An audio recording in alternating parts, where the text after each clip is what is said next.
for using things like Sorry, Len. like webinars to get information across and have some discussion. So our update, our agenda for today will begin with some information from Jeff on what's new and exciting at Nordic Canada. It's been a number of things that have been happening and reorganizations and new initiatives and things. So Jeff will give us an overview of that. I'll then provide a report and update from the FIS side of things, from the spring and fall meetings, mainly focused on ICR, CCR updates and a little bit about the floral ban work as well and what's happening there. Then Al has prepared a great presentation and resource information with regards to the classic technique zones, something that we've been working with for the last couple seasons, and we'd like to sort of focus a little bit on that again in this seminar to hear some experience from last season and to review these guidelines that are being refined based on our experience in implementing them. I'll also give a quick update on what's going on in homologation wise. And then Pierre has a great presentation on the work that they were doing for nationals and competitions at NACRTOC that now look like they're not, well, we know now will not happen. But regardless of that, the work that Pierre and the organizing committee did really provide some great information and templates and tips and ideas for all of us as we try to go ahead and organize events locally in our own clubs and communities, and to do so within the all the health guidelines that occur. So that's our agenda. Is there any questions, anything that people would like to maybe touch on today as well, or have questions?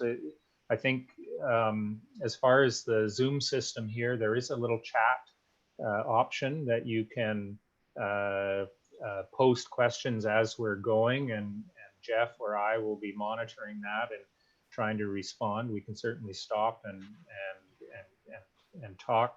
People are welcome to put up their hand as well, or to jump in by unmuting yourself if you have a question or want to discuss something, because it's I think the real value in this is not so much from 2 or 3 talking heads and me talking too much as usual, but from discussion amongst our group of people across the country.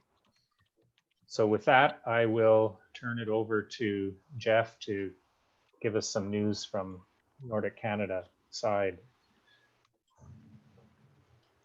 Hi, yeah, greetings everyone. Thanks for joining.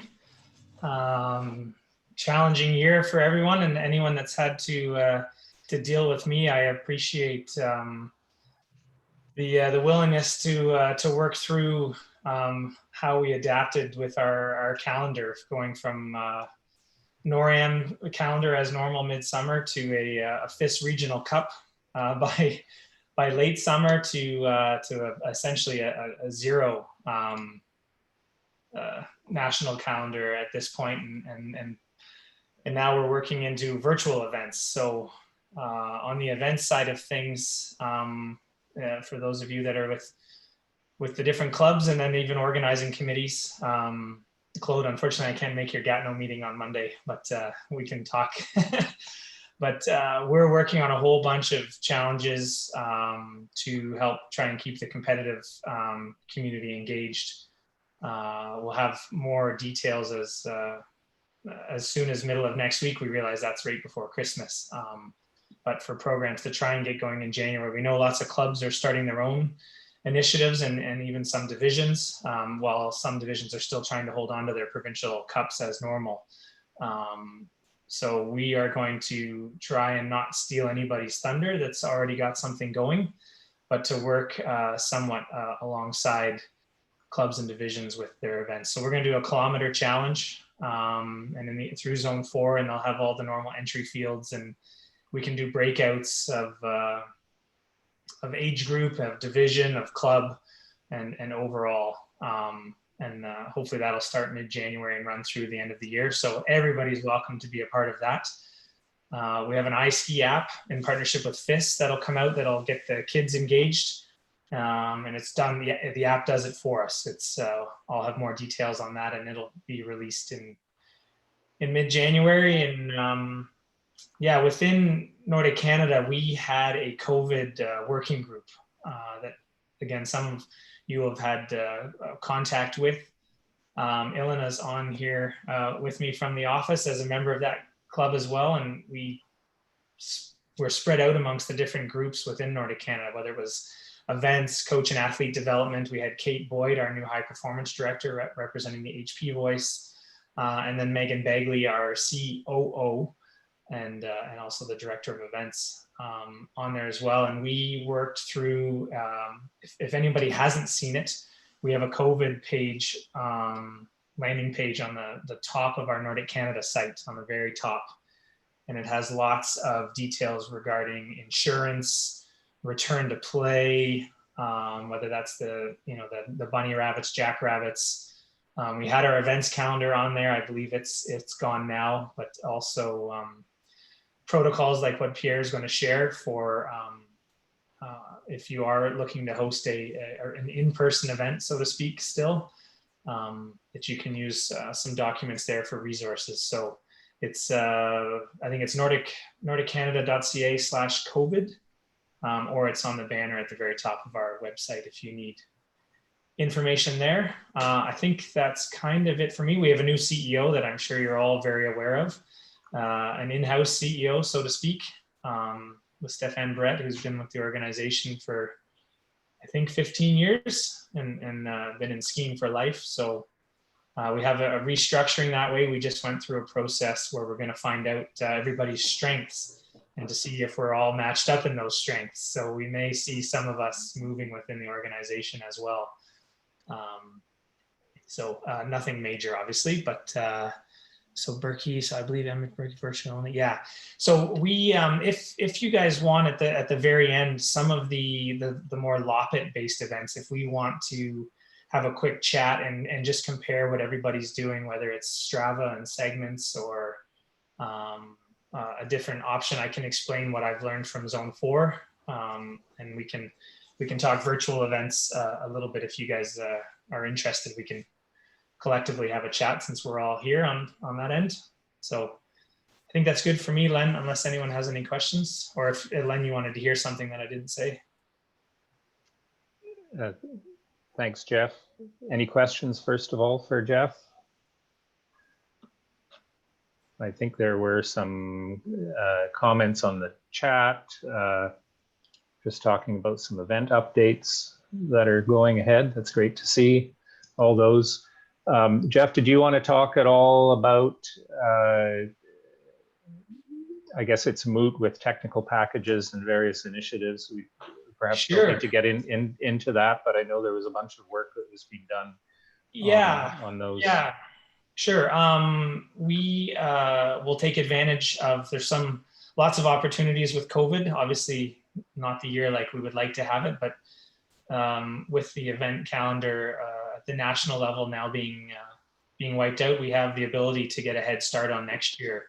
And now that we have a complete high performance team, and actually a member of the para staff that has a background in writing technical packages.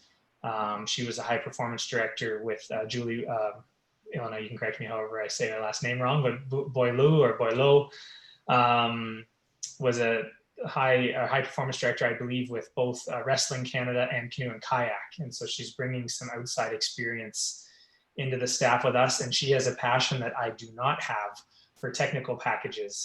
So we are going to work on a full revamp of those documents, whether it be roller ski or tier 2 up to the tier 1 sort of NORAM level events and figure out where we can shorten it. We did a bit of work this year. A big thank you to Pierre Millette in particular on that. He helped rewrite the technical package that we were going to use for Nakartuk, along with the tier 2 and what we were working on for trials specifically that were to take place in Whistler. So some changes coming that way. It feels like maybe we've just been adding to the technical package and maybe haven't taken away some stuff. Every year we just seem to add more clauses. And so we're going to take a hard look at whether each group that needs to read it is getting what they need from it. So I'll be reaching out to a pool of officials for feedback that way also. And we're going to review again what events look like for next season. So I'm really sad on my end, or disappointed on my end, that we didn't get to see if this FIS Regional Cup thing could work, and shrinking the major national calendar with the NORAMs and having people come across the country a bunch, and whether the FIS Cups could have allowed certain parts of the country to stay closer to home, and particularly the East, whether you could just drop down into the States and grab a FIS points race there, as opposed to having to maybe fly all the way out west. So we're still reviewing that to double check whether the NORAM calendar as we were running it made sense and was achieving what we wanted. And so we're gonna bring, Ilona and others within coach and athlete development into that. The high performance team needs to have their say on that, because ultimately at the tier 1 level, we're trying to run races at the highest level possible to prepare our athletes for when they jump to the next level. And how often do we need to do that in a season? So those reviews I've been told I can't start until January because we have too much else going on, but I'm excited to get going there, and we'll keep you guys in the loop. So, and I see, looks like Len's answered one there. So, and I have a small update on homologation timing too, Len. So just from an email this week. Okay, then you probably have more recent information than me, but I will share the update from the timing working group that was presented in May. And then one last point I had here in the agenda, Jeff, was maybe a brief update on the initiatives around officials registry and training platform. I know this is slowed down a bit with COVID and the other focus on things, but I think we're going to be seeing this in the new year. So it'd be good to provide a heads up. Yeah, so we're going to bring officials development in-house along with coach and athlete development. Ilona, I don't know if we've actually settled on a name for it, but the department itself may be called sports development.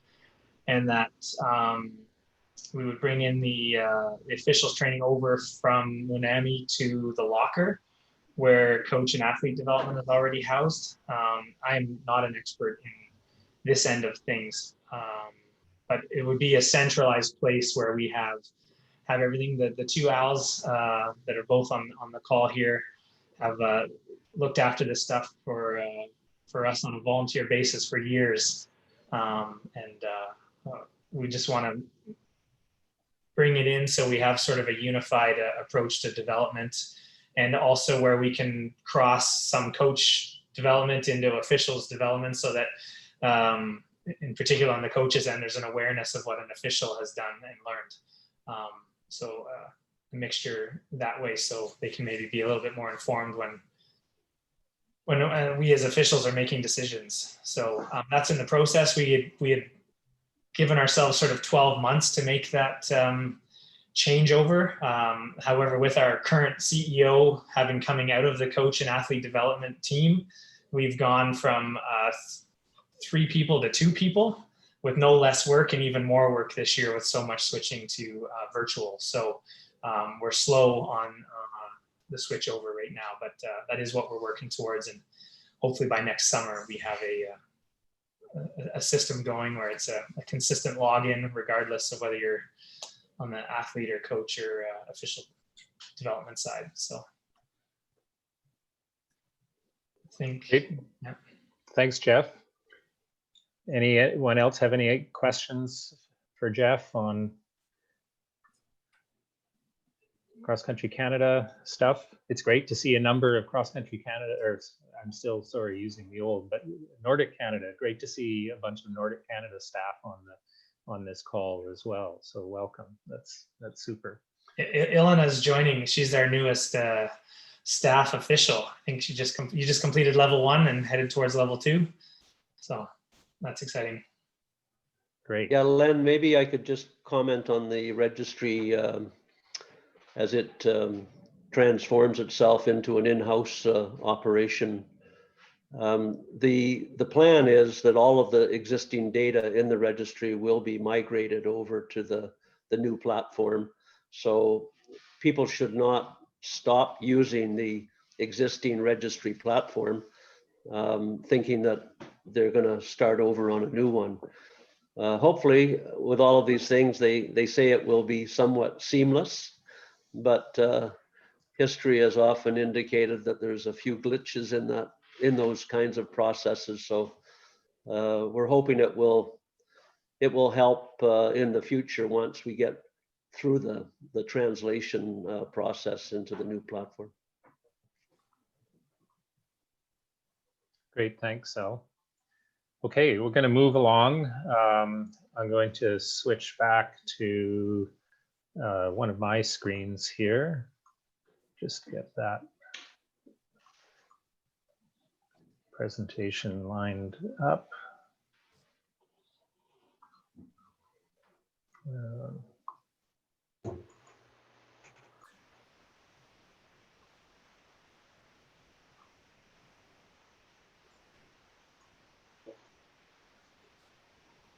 Okay, I think this should do it.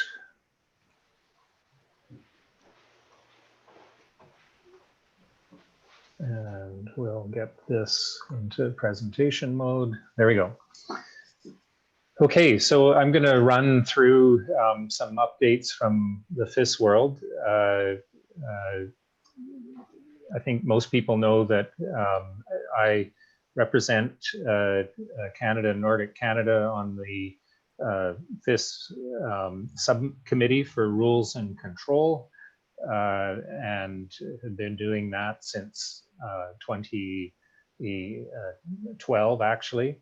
And so that has me normally going and participating in the rules of control meetings and meeting and working with a variety of FIS staff and other members of the committee from all over the world, which is great. And this is what Al Maddox used to do for many years. This year, because of the pandemic, the normal FIS spring and fall meetings, as well as the FIS Congress that was due to take place in the spring, were canceled, and everything went virtual. So there was a series of committee and subcommittee meetings in May, and then another round at the end of September to keep things going. And that seems to have worked fairly well in terms of keeping the business and the work of the committees and subcommittees going on. The other news from the subcommittee front is I've managed to end up getting tasked to chair the TD Matters working group. So this is the group that works on the TD education and certification and seminar coordination front. And so I'm getting my feet wet in there, and in that working group, we are a couple of initiatives that we're working on right now are an update to the FIS TD report. FIS is going to be launching a new platform for a number of their web services and databases. And so as part of that process, we're going to update and try to make the online TD reports a little bit smoother and get rid of some of the boxes that nobody ever uses or pays attention, and some of the old duplicate language stuff that was in there as well. So we're working on that. The other thing that we did do and achieve, and this is based on our initiative here in Canada at the events committee level, is we created last year a updated Part A assessment report for our own national purposes for our TD candidates as they move up from level 3 to level 4 and ultimately level 5. And that model, which provides more guidance to the TDs on how to complete that report and add some criteria to that as well to help the TDs and the TD candidates sort of have a more comprehensive and effective evaluation, has now been adopted by FIS. So I think that's a great improvement to the process of TD education and those Part A assessments. So we'll run now through some of the rule updates. First of all, if you've had a look at our new Canadian competition rules, they have a new look and formatting and very slick and sleek, and they're there, of course, in French and in English. All of the FIS updates have been incorporated from May, as well as the additional precisions that from October are in there now as well. Jumping right into things, one of the changes that was officially put into the rules this spring, based on the decision last November by FIS Council to ban the use of fluorinated ski waxes in competition. This is the new language that was added to the 200 section of the ICR, and it's in our section of the CCR as well. This has since been, this was to have been implemented this season, and in the fall that was postponed, and it will now officially be implemented effective July 1st, 2021, which means for the next season, 21-22. In my work and my Para-Nordic hat, where I sit on the Sport Technical Committee with IPC World Para-Nordic Skiing, I was delegated by them to officially join the FIS working group that's working on the fluorinated ski wax prohibition, and I got involved with them at the end of May this year, and have been sitting in on the meetings through the summer and fall. We had one yesterday morning, was the latest one. So that gives me a sense of what's happening with that, and I'm going to go provide a few more updates on that. But first of all, just some rule updates that were introduced in relation to this particular rule. The first thing is that the way the rule is intended to be implemented is that skis will be tested before competition, before the start, for the presence of or absence of fluoros, using this fluoro tracker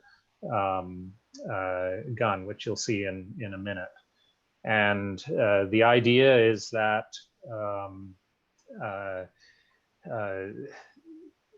if an athlete shows up with skis that don't pass the test, and in other words, they have traces or fluorinated wax on them, then they will not be permitted to start. And they basically end up on the result list as NPS, or not permitted to start, or did not start. There's no, other than not being permitted to start, there's no other sanction. Not being permitted to start in one race doesn't mean that you're not permitted to start in the next race if you show up with skis that don't have fluorinated waxes on them. So if you get a positive test before the start, and that's where it's intended that the inspection for fluorine will take place, then you simply won't start the race. That said, it will also be possible to test skis sort of on a discretionary basis by the jury after the finish. And it isn't contemplated right now that this would be a routine inspection. But if a skier has a positive test after the finish, then the sanction would automatically be a DSQ in that case. So fairly straightforward. There's not a bunch of other language going into the ICR per se in terms of procedures around this. But with the work that's being done, and once these fluoro tracking devices are available, and I'll talk about that shortly, then the remainder of this season will be used to continue to test these in the field of play and to work out in more detail sort of the operational procedures of how we're going to implement this in terms of at the start line and so on and so forth. Interval start should be relatively straightforward to do.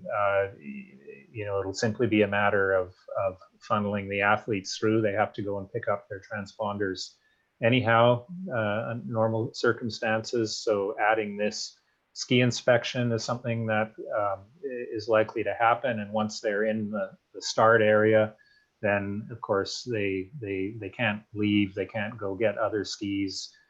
They should be more or less corralled so that there's some level of security once they've gone into the start.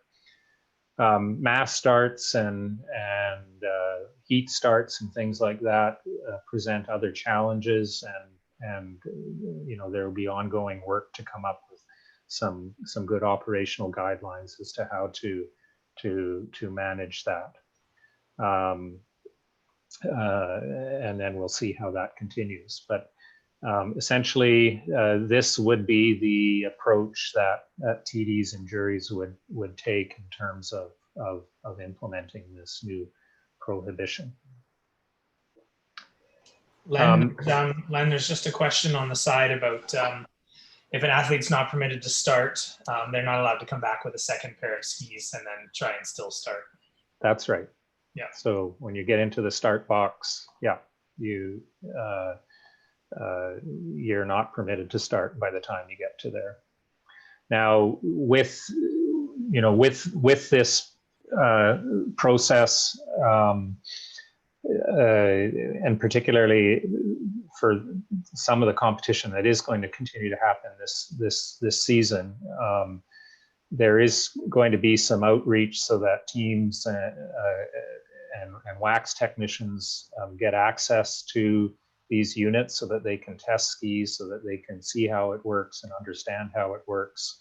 There is guidelines also that have been published on the FIS website for cleaning skis. It is been shown through the development of the process and work that it is possible to clean skis that have had fluorocarbons applied to them in the past. So you don't have to go out and buy a whole new set of skis in order to test, and there's a set of guidelines around that. And but once this is implemented for next season, by then there should have been lots of opportunity for people to get exposed to the system and to see how it works. Now, right now, the original intent is that this would only, these fluoro trackers were only going to be deployed at World Cup and above competitions this particular season. This is what was delayed till next season. By the time we get to next season, then it's expected that by the end of the spring that a commercial version of this device will be available on the market, so that national federations, teams, and others can acquire one. And I know this will be sort of a point of discussion within Nordic Canada as to how we intend to deploy this at FIS sanctioned races next season. But our intention is that we would have one of these fluoro trackers so that we could use that and move it around from competition to competition, and that's where it will be applied. There is a whole bunch of other stuff going on. There's a North American working group between US and Canada that's working on this and how it will be implemented, and communications, and that's been an ongoing process. Jeff and I also participate in that group. So, but the first step is we are waiting to get these first devices out there, and there have been some technical delays and some COVID-related delays in terms of getting the actual device out onto the ground. We were supposed to have these at the beginning of December to begin doing the field testing, but they are still just in these past couple weeks been completing some lab calibration and testing to ensure that the threshold is well defined for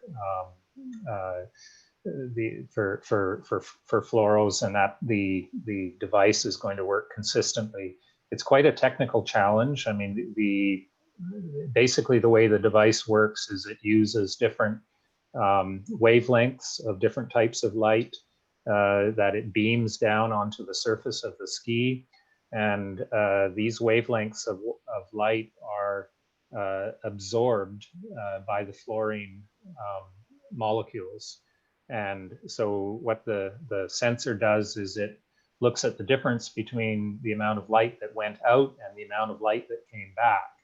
And the amount that's been absorbed is then the signature, basically, of the fluorine molecules in the wax or in the base that are on the ski. And they've been doing a whole range of lab testing with different ski preparations, with different base grindings, with different wax applications, different cleaning scenarios, in order to ensure that they're able to get consistent results with this measurement. And that has been definitively proven. It's very clear that it is possible to detect the presence of fluorine. And so there's no question there.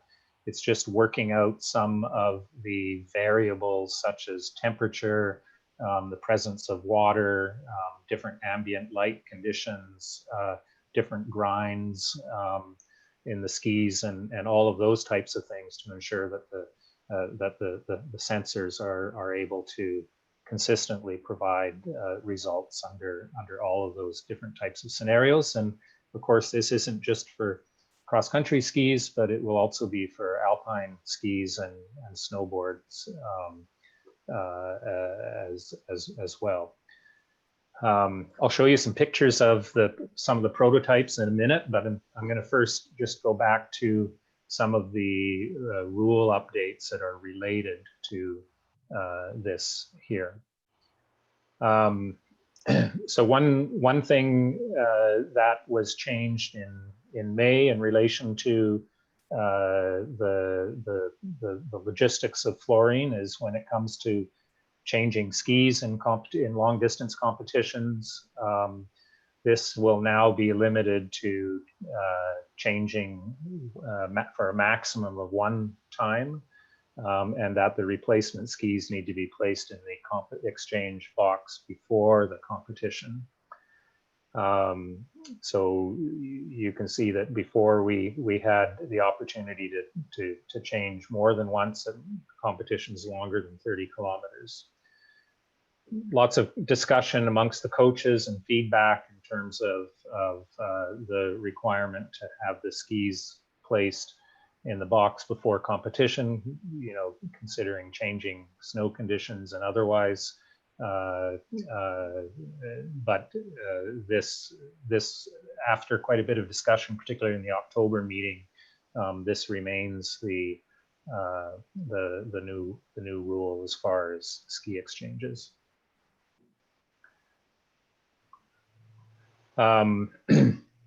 Team sprints as well. So you used to be able to have waxers in the stadium and servicing skis. So basically the rule around re-waxing during team sprints has been removed. So no re-waxing of skis will be allowed between passes. So those are the couple of adjustments to the ICR to reflect some of the upcoming operational implementation of this rule. Here's a picture of an early prototype, the final one, and the next version is already looking a bit different than this, but it's basically going to be a handheld type of device. It's intended to be able to be used in the field outside, and the measurements take literally just a couple of seconds. The device will touch the skis. It'll be put on the base. The idea is that there will be 2 or 3 measurements on different locations of the ski used. So it should take no more than about 10 or 20 seconds per athlete to test their skis. The device will basically, and here's some examples of some of the testing and different samples and things that they were working with. This was done this fall in Germany. And the device will basically show either a green light or a red light in terms of the results of the scan. So if you get a red light, and because it will measure on say up to 3 locations on the ski, these protocols are still being worked out. It'll test in one location. If you get a red light, it'll be moved and tested in another location. If you get a second red light, then you're basically going to be out of it. But if you have green lights for all the other tests, then you would be able to proceed. So so that's the general idea. The data, this will record all of the testing data with the actual measurements, which will be able to be downloaded into a laptop at the conclusion of testing. The bib number of each athlete is something that will be input either manually through a keyboard as each athlete comes in, or what this is going to be moving towards. And this is something for us to be thinking about in the future when we're ordering bibs, is that there will be a QR code scanner integrated into the device as well, so that you would first scan the athlete's bib for their QR code, and then you would test their skis. And so the measurements and the result of the testing for each athlete will be something that will be recorded and kept for subsequent follow-up. Len, can I just jump in? There's a question from Dave that goes outside of my knowledge regarding the calibration and what the frequency would be of the device. There's a requirement for it to be calibrated, and then what that frequency would be. Can you speak to that a bit? Or I can't speak to technical information like the frequencies. What I can say is that there are several different light sources and different frequencies that are being used, and that information right now is being kept proprietary by the committee and by the company that's developing the actual fluoro tracker. The scanner will also direct light onto the ski. There are several, like I say, frequencies and light emitting sources, and those will be directing light both perpendicularly and at an angle as well. So the device and the software, there's quite a bit of technology involved in it. One thing I can say is that there are a number of commercial devices out there that do a similar type of process. The Norwegians, who of course are always on the ball in this kind of thing, they actually acquired or rented one of these devices. There's some that are used in the aerospace industry to test the fuselage of aircraft during the manufacturing process, that use basically exactly the same technology in principle.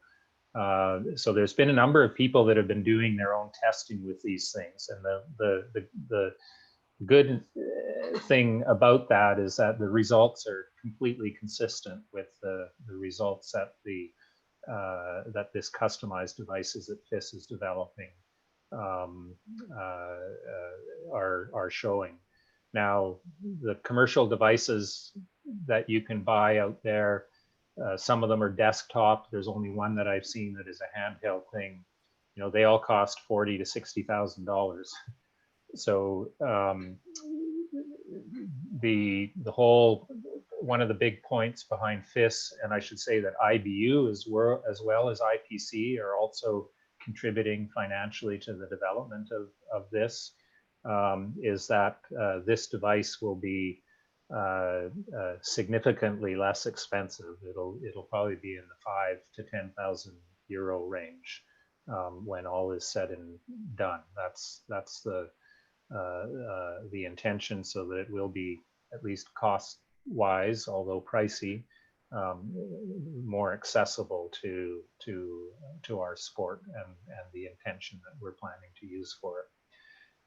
With all the testing, just because of the huge variety of ski bases and waxing preparations and grinds and then ambient outdoor conditions that this has to be able to work in as well, the whole development process, you know, has been focused on ensuring that this device will work under that wide range of activities. And as far as calibration goes, there was an independent calibration process done at a research institute in Germany, where they used a lab-based vacuum chamber spectroscopy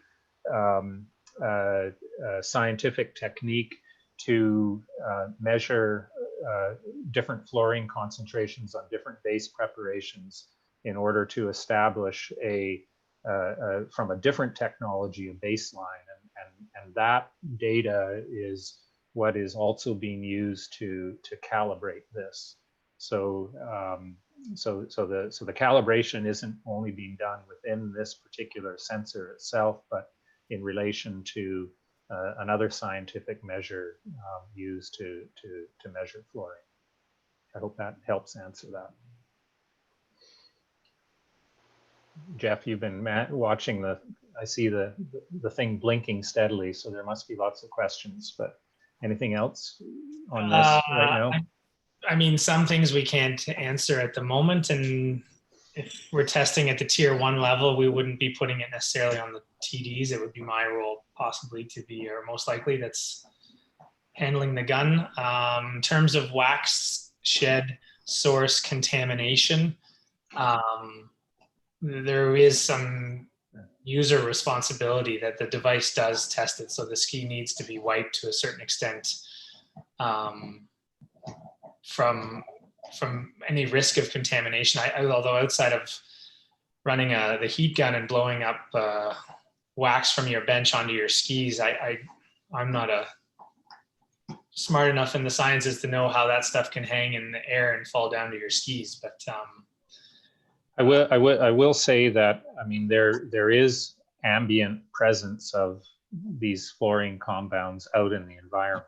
So one of the things that will be incorporated into this, and it's just been the focus of a lot of the lab and calibration work, is to figure out where those thresholds are between background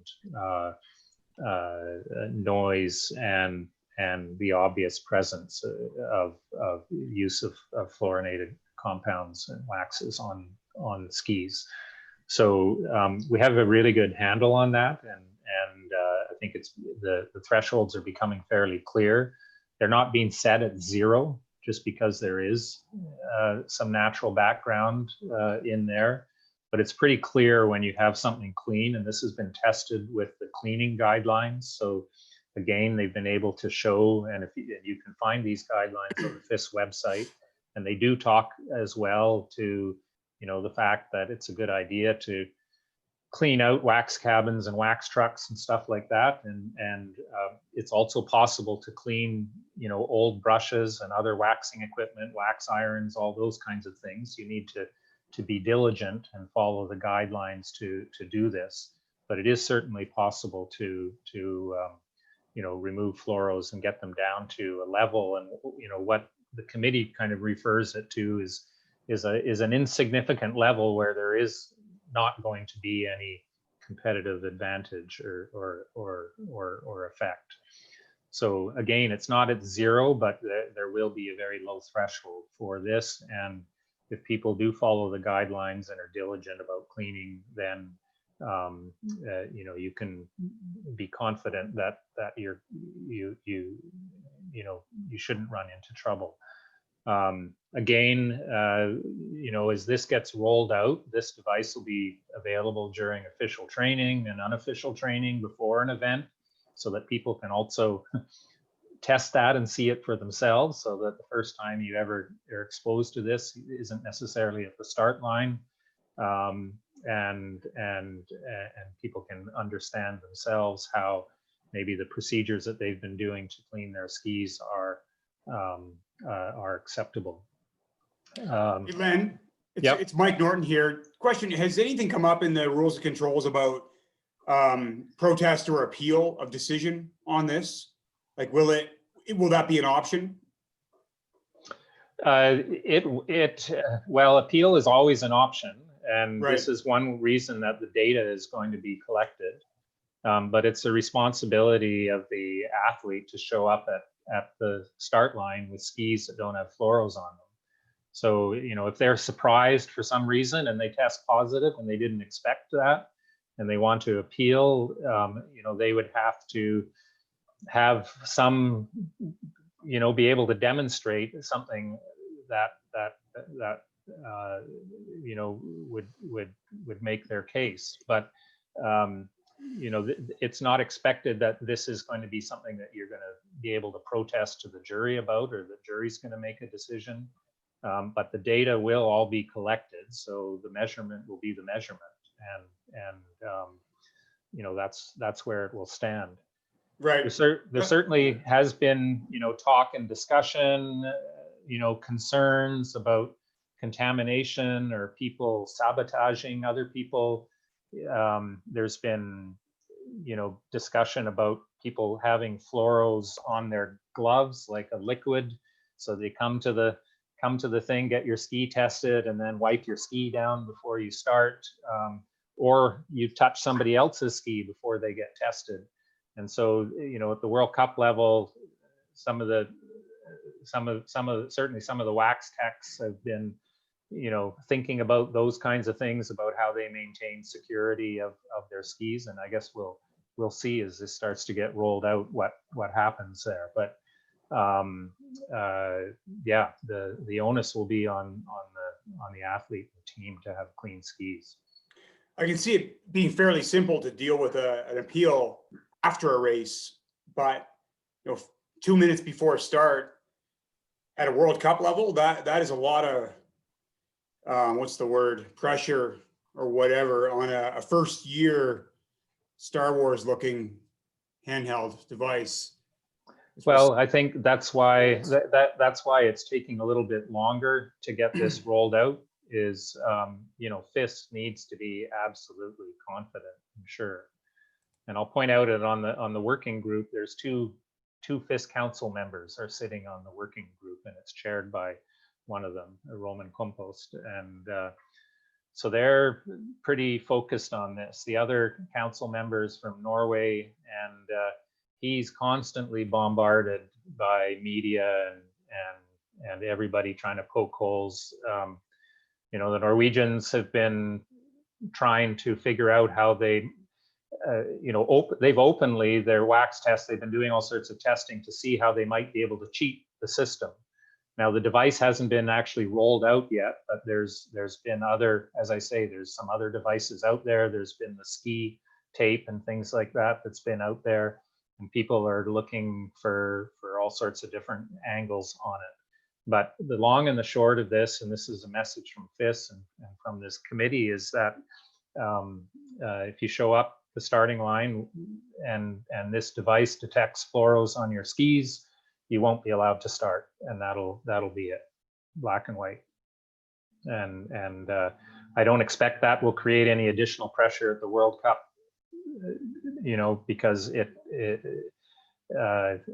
it's a red light or a green light, and that's the way it will be.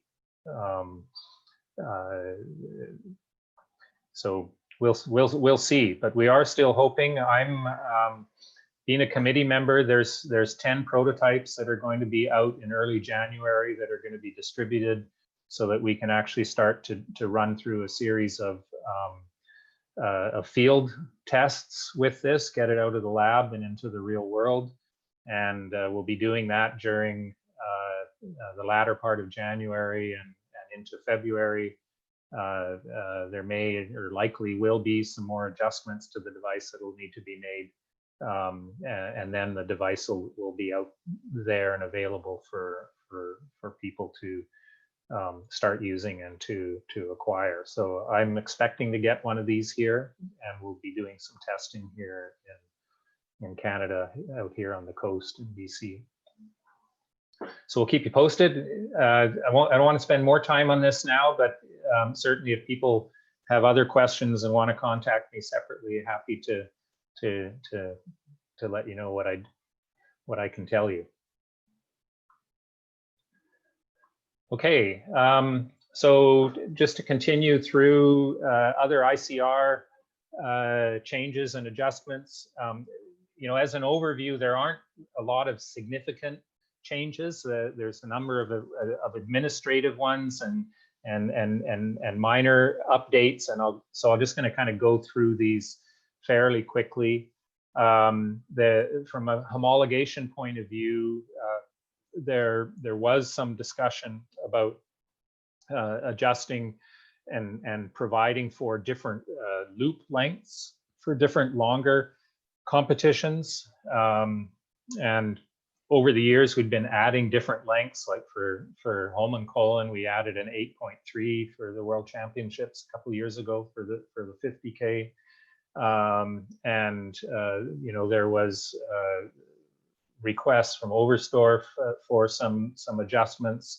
So the change that's being put into here is that for the longer mass start competitions, 30 and 50K, is that there is a variety of loop lengths that will be acceptable for those long distances, and that those loops should follow the total requirements on total climb and maximum climb according to the distance and the distance charts, and that the minimum loop length for a long distance competition like this will be 5 kilometers.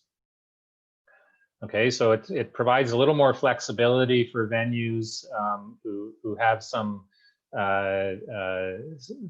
anomalous loop lengths because of whatever constraints that they want to use, and for these 30 and 50K distances, there's some extra flexibility there. On the homologation side, this is just sort of an administrative update. It's referring to homologated courses and substitute courses. It was formerly just the TD who had to approve that, but it's actually the jury who would approve substitute courses if they are required. If you show up at a competition because of lack of snow, you have to put in a substitute course, then it is always the responsibility of the TD and jury to approve that, again, for sanctioning purposes, and they would need to do that in line with, you know, the homologation manual and the circumstances at hand. There was a bunch of discussion just around these tables for different event formats. This is the one for mass start competitions, and I'll point out at the top here that these are the recommended norms, but they're pretty much you know, what everybody follows as gospel. And so there was discussion about corridors and length of corridors and whether you needed them or not, and this has gone back and forth over the last couple of years. So these have had some further adjustments to them that are providing, for instance, here in terms of mass start competitions for free technique, is that the use of classical tracks in your start grid is optional and not required. So there's some flexibility there, and the intention around that has to do with different configurations of stadiums, of having space available, different snow conditions, and so on and so forth. So there's a little more flexibility, and down on this side of the grid, and if you look in the rules now, you'll see this reference to optional, and also the change from the terminology of tracks to corridors now. So a corridor is still a corridor that you need to start in, and whether you define that corridor with the track or otherwise with whiskers or something like that, and depending on the amount of space you have, there are some options there for you now. The same with respect to pursuit competitions. It's back to optional for tracks in free technique, and change to corridors. The fastest competitor of the day must now also be calculated and published as a real race time on the distance of the pursuit competition. And here in particular, under 324.5.1, there's some new guidance and requirement now in terms of how the results lists should be presented and calculated. So this section in red, there was this link at the time, but you'll now see in the ICR there is an actual example table that's included right in the ICR there. And this was in response to the fact that there was a variety of templates and uses out there, and it wasn't providing consistent information, particularly in relationship to between the first race and the second race, and the total time. So they've tried to standardize that now, and that has some impact on our timing providers and how the results sheets are lined up.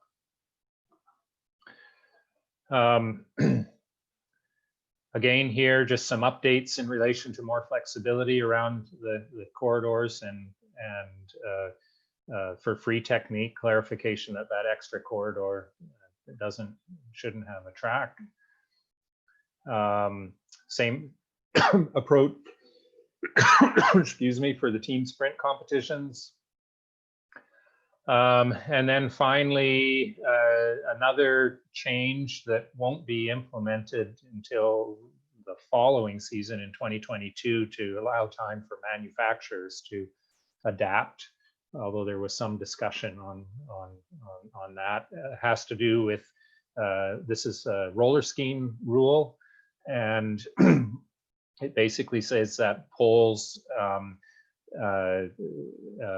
must have a rigid basket or protection of some sort with a minimum diameter.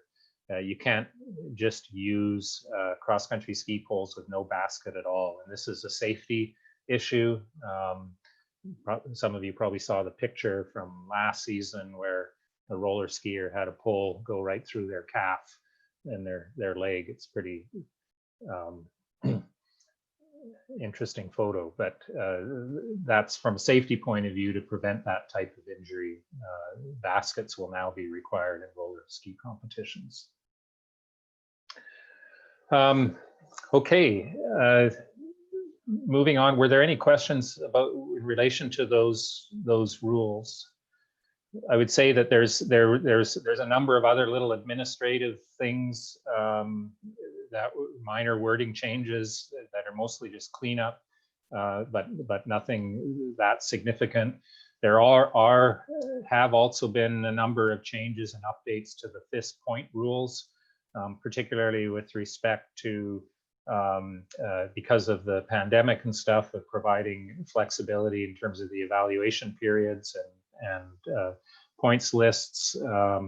And also there's some new rules around maternity status and how skiers can maintain their points when they come back into competition, and so on and so forth. Jeff, anything jump out from the chat? No, if anyone feels I didn't answer something properly, feel free to jump on and say it out loud. Yeah, and I'll review these chat as we go into the next presentation after me, and then I can also respond through the chat if need be. So briefly now, just on the timing report. So, well, we're going to not have really any practice this year continuing to fill these out, but the timing report, to reiterate, is a required report that the TD has to sign off on, together with their TD report when it's submitted. And in this report, it will obviously, you need to submit one of these reports for each race in a competition as part of the sign off and sanctioning process. The report would normally be prepared by the chief of timing, and it's mostly associated with describing what the timing system is and the specifics of the devices that are being used, whether they're homologated or not, and any issues or anomalies that showed up in the timing. From my own experience, and I'd be interested to hear from other people's experience, you know, last season, the first time I did one of these was at the World Junior Trials that we had the Westerns that we had at Whistler. And you know, we had challenges there in we were using transponders and the photo finish system in that. We also had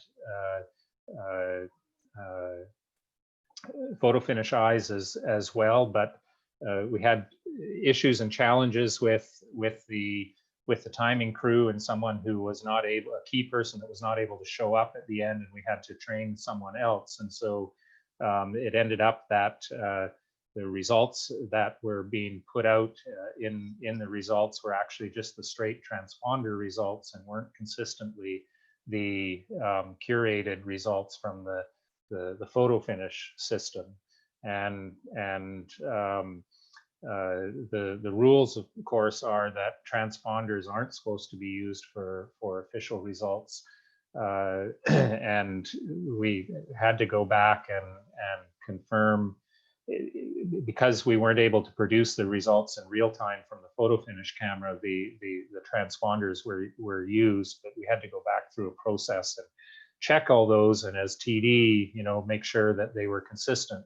There were anomalies that we had, and the long and short of it was it did take a couple of days afterwards to sort out some of these issues in order to be able to properly sign off on the timing report and the results. So it can be a tricky issue, and the lesson really is that at the outset of the competition, it's really important for the TD, together with the timing team and provider, to have a full understanding by everybody involved exactly where the data source is going to come from for those results, consistent with the rules and the data that ultimately needs to go into these timing reports.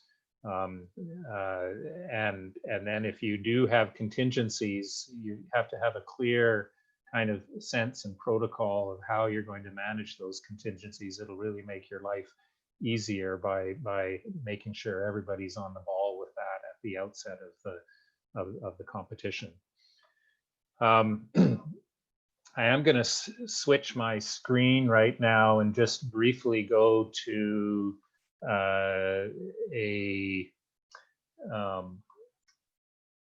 let's see here, the actual timing report, and I can make this available as well for people. So I want to just go and show you some of this. Find the right.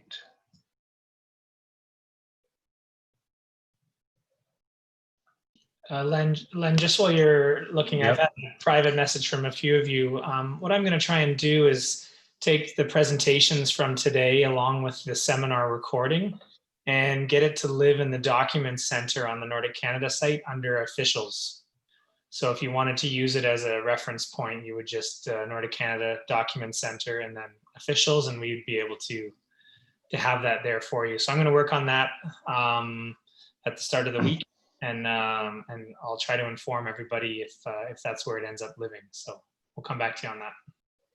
So just briefly on the timing booklet. So there is a timing working group in FIS that is working on this timing report, but also on the timing booklets for cross-country skiing.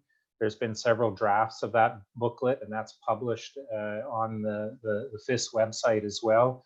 And it lays out all of the specifics for different setups, for different event formats, for start and finish, the types of devices that are acceptable, the types of setups, the type of communication between your timing device and your results system are all laid out in this timing booklet, and it provides the basis for these rules. So the working group has been working and editing that, and they are also working on homologation and requirements for timing systems as well. But they do publish each year at the end of each season a report, and I won't go through this in detail, but just to give you an example, here is there is data from all of the timing reports that were submitted last year on what kind of equipment has been using, and they've basically been over the last couple of seasons and this season and probably next season as well, are collecting this data so they can get a sense of what is being used out there. So they show here, for instance, that the majority of timekeepers are using timer and photo finish systems, and that still they're at about 68% homologated. Others that are potentially homologated, which means that they may be in progress or the systems are consistent with the timing booklet, and a minority that are not homologated systems. The same goes for start devices. I'm just going to go down to the finished devices, and we will make this available so people who are interested can go into more detail. Official devices at finish are usually photo cells and photo finish. So, you know, the majority of that still is being used, but there's still quite a high number where transponders are being used as the official device. The working group is aware that there's different types of transponders out there and different types of systems that are being developed that may work and be consistent with the intent of the rule. So they are going through a process of evaluating and collecting data about the different types of transponder systems that are being used in cross-country. And here you can see some statistics on active versus passive and the use of video finish systems. What I wanted to get to here was a conclusion, is that the working group, you know, sense is that the use of timing devices in terms of consistency is going in the right direction. Most of the timing devices now that are according to the ICR are being used. The majority of those are consistent with the ICR. There's still there are a lot of homologated devices that are out there. The use of homologated timing devices is still not yet mandatory. This is something that will be phased in as they continue to get a better sense of the variety of equipment and systems that are out there, and develop the homologation standards further so that they're sufficiently broad to capture a range of proven systems and devices that are out there. I don't know, there's not a set date by which they intend to make the use of homologated devices mandatory. I think they were going to use this year's data to get a better sense of that. And then within the next 2 to 3 years, I would expect that they will become mandatory. But there's more work to be done on that still before they're going to actually do that. But they did point out that TD education should continue to communicate and force timekeepers to fill out the timing reports correctly. That's been an issue, and part of the learning curve for everyone involved is to how to properly complete these reports. So that's why I wanted to review this again, and if we need to, you know, we could have a separate session on this if there was demand for doing something like that. Okay, here you can see in this report at the time in May, they were suggesting devices would become mandatory in 22-23 after games. So that's the current timeline. We'll see if that changes due to this season or not.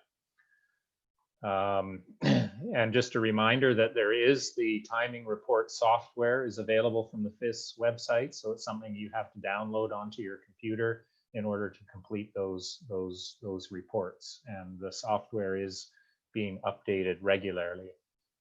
So you need to ensure you have the current version. So I'm going to stop there and continue on. Anything jump out from comments or questions, Jeff? Rod, did that answer your question? No, I've got a couple of questions to ask. Okay. And I'll give you a background. For those who don't know me, I'm a timing guy. And one thing I'll just share with you from a TD perspective that maybe people don't understand, but if you're using summits, which might be hooked to, say, a photo beam and a start wand as your primary timing devices, when you sync a summit, it's synced off of, right now, a Zone 4 server, basically off a computer. If you use a photo finish camera, it's probably synced off a different computer. And if you take two computers and try to sync them to internet time, they will always come up with a slightly different time. Further to that, if you take transponders, which are synced using GPS satellites, they'll also come up with a different time. So those three different time bases will actually give you different times for an athlete. And if you're trying to do something accurate to 1,000th of a second, and you use a piece of equipment that's synced off of a different time base, you will get a different time.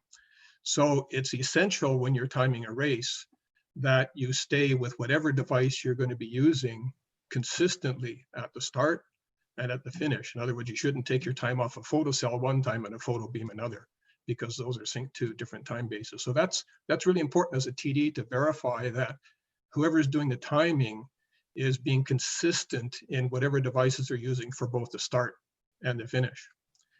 Now, the second thing I want to say, and this is really important, in Thunder Bay here, there's a group called Thunder Bay Timing Organization, and there were 3 fellows that were really doing that, and they folded their tent this year, and they timed the big Loppet that we had here at the Sleeping Giant and a bunch of other running races and so on. Myself and Angus Carr and one of the people from that group have now taken over that not-for-profit corporation. And our goal is to amass a set of equipment in Thunder Bay so that we can time all kinds of races right up to national level races, skiing races, running races, all kinds of stuff. That means we're going to be spending probably in the neighborhood of $50,000 to $60,000 on buying new equipment for that purpose. And from my perspective then is I understand that FIS is now setting new homologation standards for timing gear. It used to be, it had to be accurate to, I think, 1,000th of a second, but I understand that they're setting a new standard at 10,000th of a second. And they also have a drift standard, how much the time drifts over a period of time. I understand further that the summits that we're using, and even new summits that Ernie Page sent, although they passed the 10,000th of a second parameter, did not pass the drift, which means they're not going to be homologated, and Ernie's not going to send any more and spend any more money doing that. I understand from Dan Roycroft that even their photo cells and stuff, photo cameras, are not going to be passing homologation standards. So I don't know if that is still the current state of things. Al White might know, but we're in a bit of a quandary here in Thunder Bay now. If we're going to start to invest in new timing gear for the benefit of our entire city and region, where do we get some idea of what's the gear that we can purchase that will be homologated? And when will we know those standards so we know what to buy? Will there be a list of gear that we know will take us into the next 10 years? Al White here, Rod. I've been working on this quite a bit over the last few weeks, and Richard Lemoyne and I are determined that we will either find the alternative, or if Ernie doesn't want to upgrade the summits, we're talking about one chip. It's the drift on the quartz oscillator. And if we can get a better oscillator in there, it could not drift. The drift, by the way, is 0.045 seconds in a day. Not enough to affect FIS points when they're calculated to 100th of a second. So I'm keeping the dialogue open, Rod. I just put something in your mailbox because it's too big to go into the comments section here. If anybody else on the call wants to be involved in the detail as we drive through what the suitable products are, I'd be happy to help you. The products on the list that are currently there with the timing equipment company representatives in the working group all cost $5,000 or more, and very few of them represent a wireless solution. So you have to wire your stadium. I don't think most of us want to do that. The other situation is that quite a lot of the equipment that they list as being certified is not available new. You can't buy at least half the products on the list. You have to go find them used. So as I say, that's why I've been animated and busy over the last, I'll say few weeks. It's been longer than that. And any of you who want to get deep and dirty into timing equipment selection, I'd be pleased to discuss it with you. And Rod, I wouldn't go anywhere without making sure you and I were in sync. Thanks, Al and Rod, and great comments and input, particularly your first point of advice there, Rob. Jeff, you said you had something on timing as well, recent. No, that you guys have checked it all. So Okay. it's just the summit update. Yeah. So one thing so one thing that Jeff and I can do, and we can certainly put you directly in touch as well with Ulf, who leads that timing group, and Dave Pym as well is potentially a good source on here when we're getting into these particular questions and need information. We can engage directly with FIS and try to get some of those answers and clarifications. So that we're, I know that Ulf and in particular is open to having input and feedback. As Rod pointed out, particularly with satellite and GPS timing, that there are inherent drifts and differences that take place. And I know the timing working groups have been doing a bunch of research into that side of things to get their heads around that in relation to homologation and suitable devices. Al's comment on the wiring side, my understanding, and from the timing booklet as well, is that the key, you can have a timer like a Summit, a homologated timer plugged into your photocell out in the stadium, which is actually what is doing the timing, and then wirelessly send that data into your results room. The key there is that the photocell or the start gate has to be wired to the timer, but the timer doesn't have to be in the results room itself. You can collect that data, download it, or send it in wirelessly, but you can't use a wireless start gate as a standalone, or a wireless photocell that's just sending its data pulses into a timer in the results room wirelessly. It needs to be connected. So that was one of the principles around connection, but it doesn't exclude the use of wireless timing devices and transmitting that collected data to the results system. Len, a quick comment. I believe we should have one voice going to FIS. If we engage more of us in the conversation, it could cause confusion. Can we nail Jeff with that? Since you know the FIS guys, Jeff. So we provide our input and our, if you like, our opinions through you. Are you okay with that? Yeah, no problem. Yep. It makes the most sense, doesn't it? Yep. Yep. Yep, and I'm willing to help as required there as well, because I've certainly been taking some interest in this. But it's great to hear that you guys are working on these solutions as well. And maybe I should have maybe a separate call with you, Al, to get up to speed on what you've been working on. I would also like to participate in something like that, Len, with this venture with Rod. I'm particularly concerned that we don't end up in a position getting grant money for stuff that is then useless. Yeah, because that's sort of a violation of the whole point of the grant money. And really, we need that security to know that the technical direction right down at the level of what does external GPS sync mean to timing devices. I mean, I know what it means to my devices, but I don't necessarily know what it means in the context of the homologated equipment. If I can guarantee external GPS sync on every device, then have I met the requirements? I can't answer that. Yeah.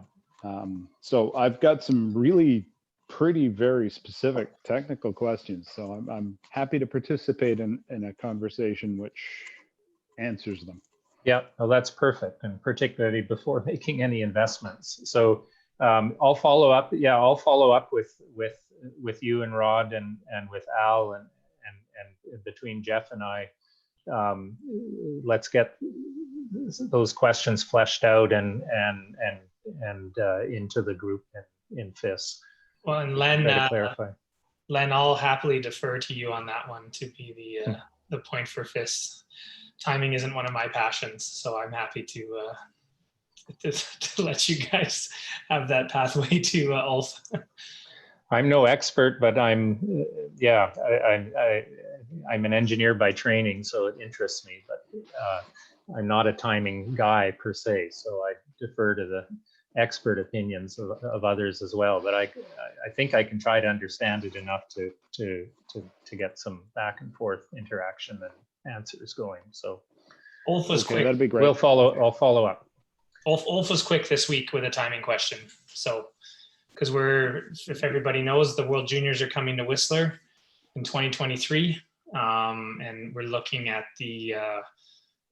being on that timeline for homologated equipment from FIS being 22-23, and Whistler Olympic Park owns the timing equipment as a venue, and then people rent it when they host a race there, whether it's Callahan or the new Black Tusk group.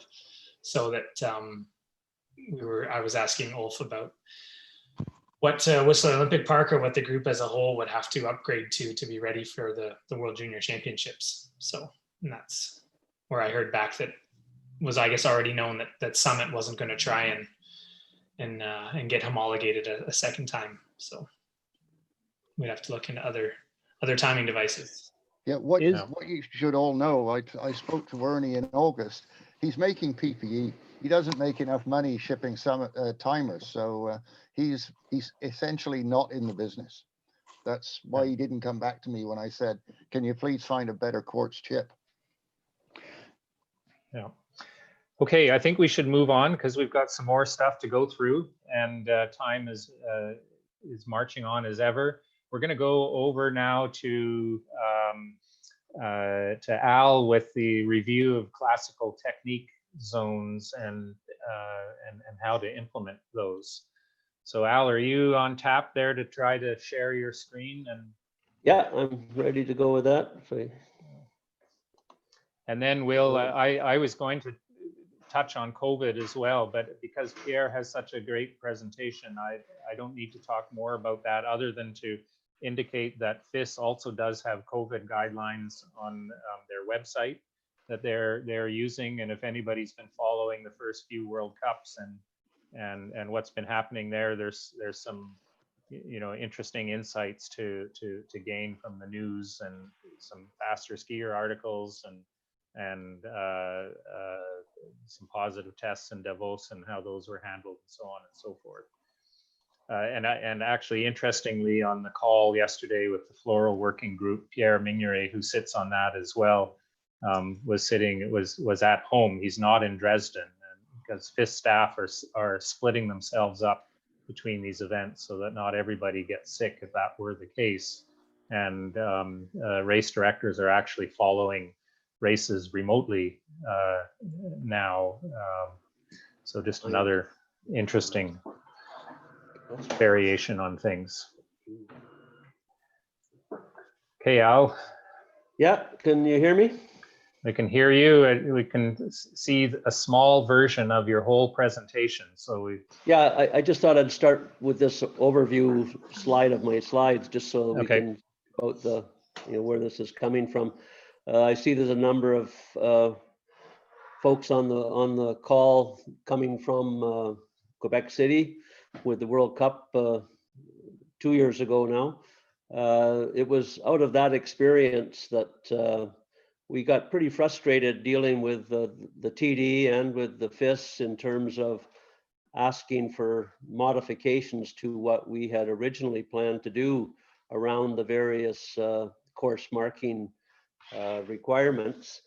And of course, it is quite frustrating and puts a little bit of undue pressure on people at a time when there's already a lot of pressure on you to deliver a quality event. So as a result of that, I sat down with the TD after saying that we have to have a better system where organizers know what standards are expected, and we can be properly prepared to deliver them.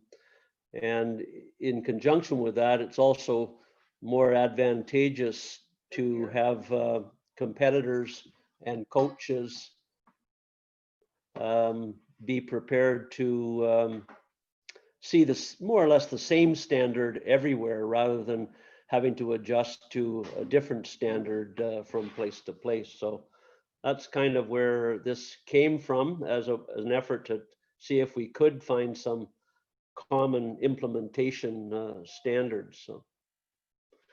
So well, the turning zone is the first one that we're going to look at, and these are all relative to classic technique events. We don't have to worry about turning zones other than in classic events. So this is just a schematic really to try to represent all the elements that are in play. And I'll just kind of zoom in here on the text so you can probably read it on your screen better. So that with turning zones, we don't have any specific signage that is necessary. And what I've illustrated throughout these slides is kind of the worst case scenario, which we can say is the World Cup mass start. But I want to say right up front, this is not the standard necessary that we would be using at a NORAM or nationals. So, but it gives us kind of the detail that could be necessary, and we are in the business of hosting World Cups as well in Canada. So basically, the V boards are used as the de facto indicators of where the turning zone begins and ends. And it's important to note that you may have to move to a kind of a half-size V board in order for it to not cause any interference within the actual skiing portion of the course. That depends on the layout of the course and the proximity of trees and how much snow you have on the side of your course and so on. So that's just one factor to consider in terms of using the V boards. The next thing is we have the use of branches or whiskers placed between the tracks. I have to say these are optional in my opinion and that of the working group, but it does provide a better visual marker for higher level competitions, so it would be expected there. The fact that you put them in means that they could potentially cause problems in that they get knocked out and into the tracks and so on. So I do say that's an optional consideration. There's a number of key points that the working group has kind of provided feedback on what we need to kind of focus on specifically.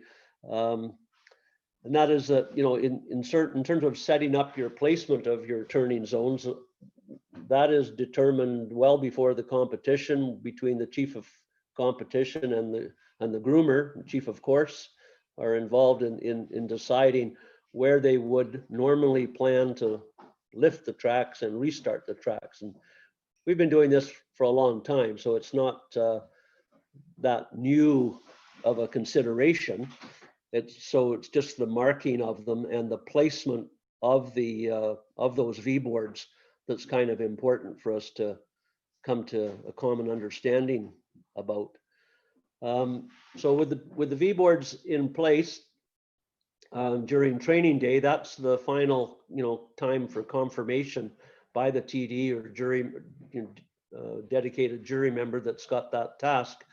And the common mistake we find, and changes do get made during the training day, is the end of the turning zone is often placed too early, and people are still trying to navigate the turn, and they're already in the tracks, and that's causing all kinds of potential infractions that require sanctions. So the turning zones can also be placed on long and short downhills. We want to make that point that they're not only kind of on the flat. And basically, on those longer downhills, there typically would not be any tracks, just so that they're not causing problems in terms of the placement of the zones. So I'll just zoom back out here, and you get a look at the whole picture. So the important thing is that with the V boards, it's easy enough to move a V board back and forth to, during the training time, and then hopefully for the grooming that takes place the night before the competition, you actually have kind of dialed in, based on current conditions, how that corner is going to be skied the next day. And hopefully you can, lift the tracks and start the tracks more or less where you think they would be well positioned to allow the skiers to navigate the corner without any interference. But we do want to comment that, tracks can be inside the zone. That's not a problem, which then allows us to move the V boards, further along the track if we find that conditions have changed, it's faster, they're carrying more speed through the curve and can't get into the tracks as soon as you had expected them to. So then you can reposition the V boards accordingly. The next one is dealing with the concept of technique control zones. Again, classic technique, we're trying to eliminate a number of things, and one is double poling the entire race and skiing with basically a skate ski, no grip wax, and just double poling. For a while now, we've been controlling skating technique in classic races with our various controller positions monitored by video, and it's only now for the last 2 seasons that we've introduced technique control zones for classic races.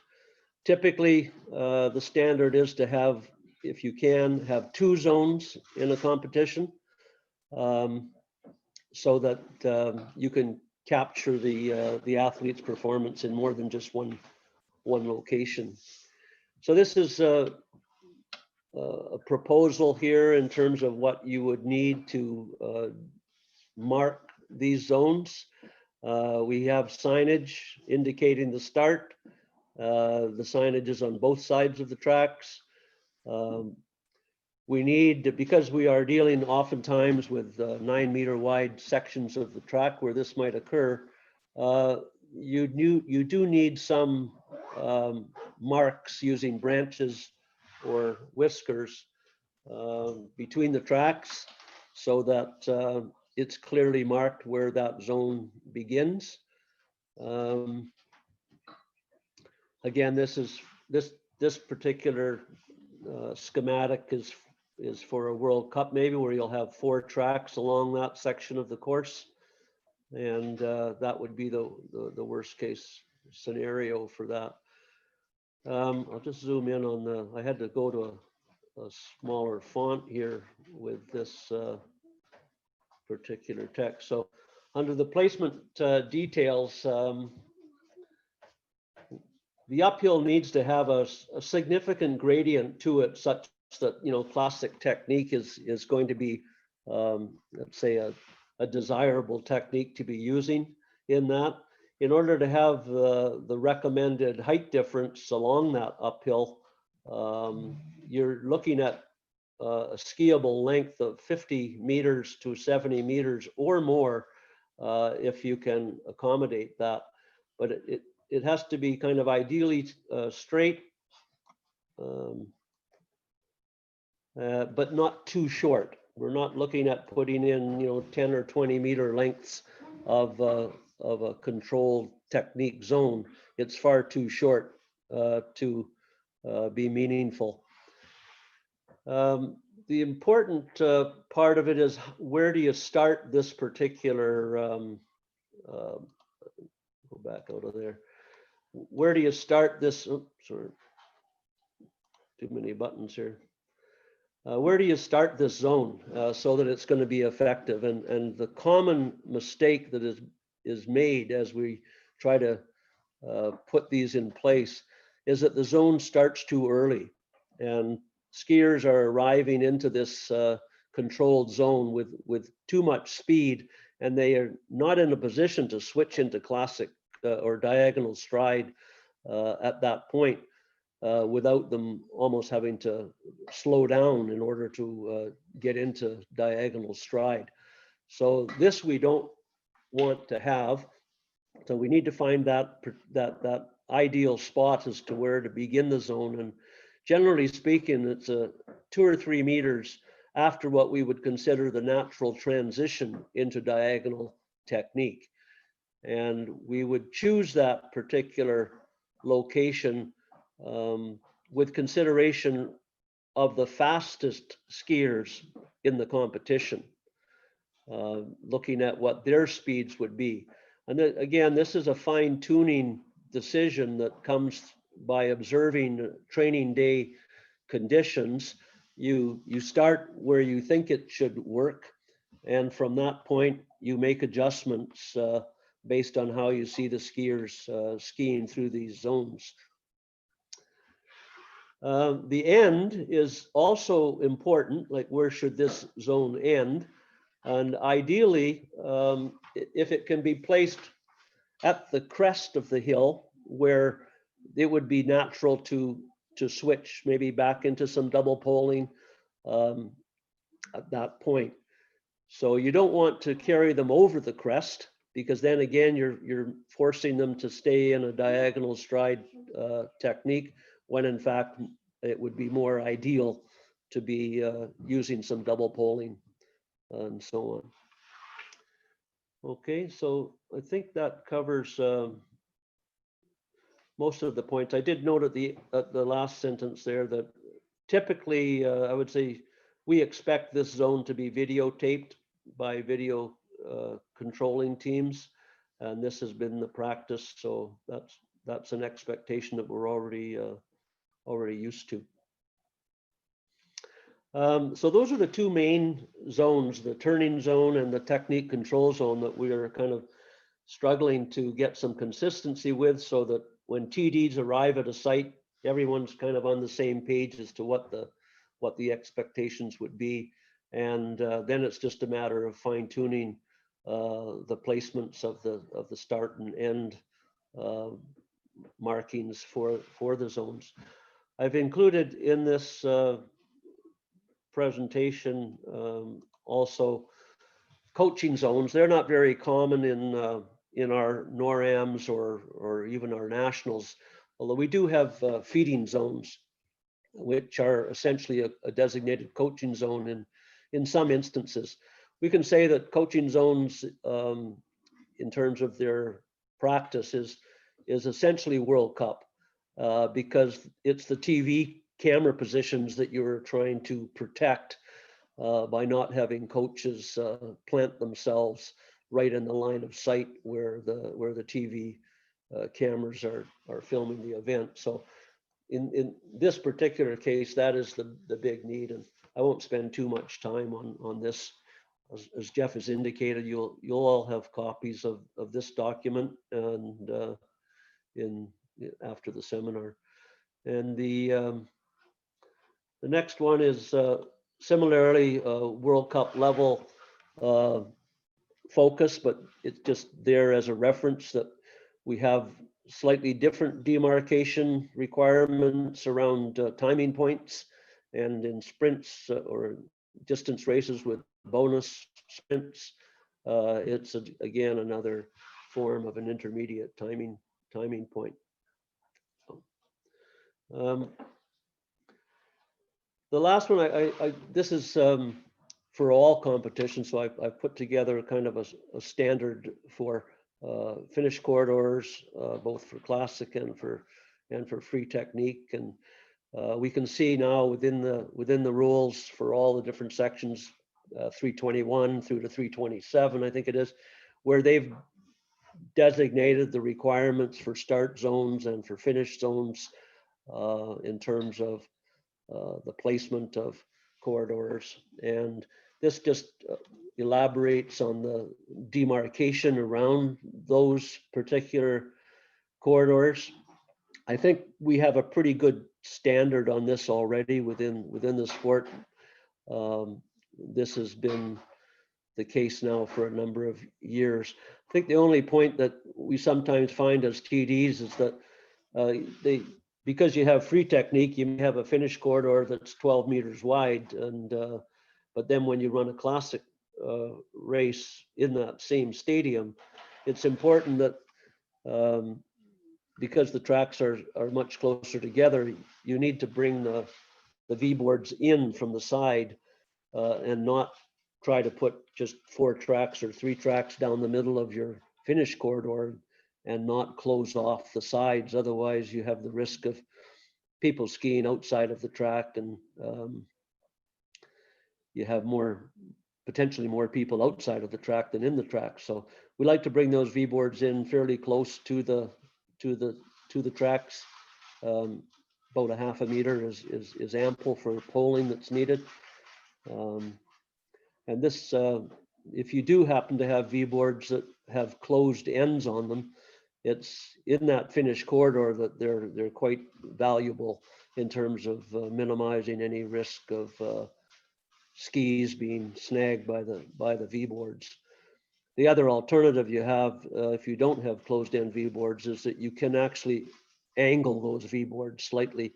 It's not maybe as nice looking, but it tends to be much safer. So they could be put on a bit of an angle.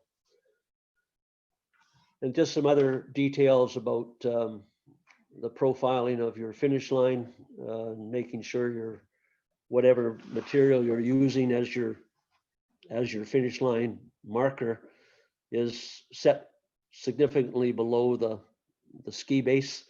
That has to be deeper when the conditions are softer because of the wear and tear on the finish line, and so on. So just there's some reference to this within the rules. Obviously, we have our technique definitions that tell us what we can and can't do, and now we have with classic races, we've implemented these what we call diagonal technique zones to eliminate double polling. Even though it's allowed in a classical race, it's a question of not wanting it to be 100% double polling, and hence the diagonal technique zones. And the other aspects of the finish corridors and what's required in terms of number of tracks or number of corridors, that's all in those sections of the rule book that Len had been just showing some minor changes to. So also in our homologation guidelines, we have only a small amount of information about that, but we do talk about in sprint races where the track is so short, it can lend itself to a totally double polling event. So we're a little more specific there in terms of specifying that there has to be 2 significant hills with gradients or height differences within the hill, 15 meters or 10 meters. And in red here, I just highlighted that to mention that within the guidelines, it accepts the reality that a women's course might differ from a men's course, and likewise the Continental Cup level can be less demanding than what stated within the homologation guidelines per se. It is mentioned in the uphill terrain definition, sort of the last paragraph of 5.1 section. It gets into, again, the diagonal stride technique zones being specifically mentioned as something that we need to design for in terms of new courses. So it may be possible that in some older courses, it's quite challenging to find locations in the course that are suitable for technique control zones. And that's just the reality. Hopefully, as we build new courses, we are going to be taking into account some of these necessities and have better designed uphills that meet those specifications. So I think at this point, we can just open it up, Jeff, to any questions or concerns, comments people might have. I could just finish by saying that our hope is to get some feedback. The TD working group has reviewed this, and we've incorporated more and more detail into my original, which was just about only diagrams, and now we've added quite a bit of text to it to be helpful. So I still consider this a draft, and I'm certainly open to comment and input to other points that might be relevant to making this useful, which is our intent. Okay. Yeah, it's a good presentation, Al, because the chat side is quiet. They will take that as a unanimous approval then. Yeah. Either that or it's also getting long in the day, but we have one more presentation to go. I would reiterate what the thing that Al said in terms of the turning zones and the uphill diagonal zones is don't try to get too perfect on trying to figure out where that zone has to start or end. It's better to extend it in the case of turning zones well past the turn, or in the case of the entry to the diagonal zones, well past the transition point, because you want your skiers to already transition and go back into the tracks or into the technique before they hit the line.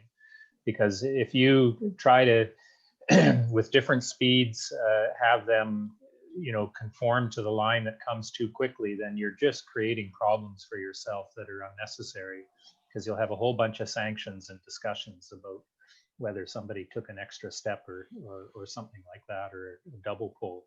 So if in doubt, push that line further. It will be the same for everybody, and you'll save yourselves a lot of grief. Hey, Lynn, would you move the zone during an event? Like, sorry, during the race, like during a certain category, open men, whatever. If conditions change in a very short period of time, would you say it's okay to move that zone, whether the start or the finish, or the start or the end? Yes, I have before. Sovereign Lake a couple of years ago, it was way too short, and it worked for the girls, and the boys started coming around, and the official at the corner was starting to send out smoke signals saying, "We have a problem, Houston, we have a problem." So I simply moved the zone, and it was the same for everybody, and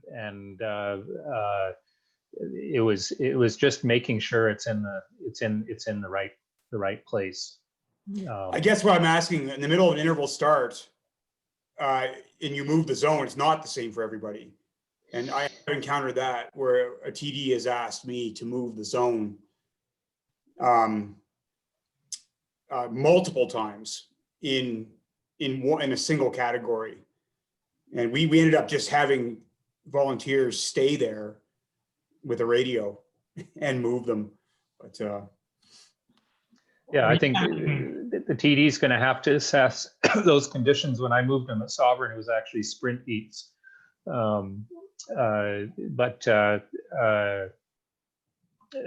yeah, you need to think about that. But again, I think you can avoid those by pushing them out further from the outset.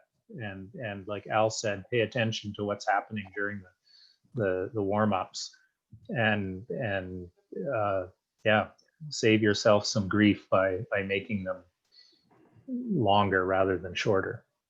It was just, you know, on a south-facing hill, the temperature went up 12 degrees in an hour, and things were changing rapidly. But Yeah. that's what you're saying. Okay. Yeah, so we can discuss that more, but if there are not other questions, I would like to move on to Pierre's presentation next on COVID protocols at a big event and what that's like going to be looking like.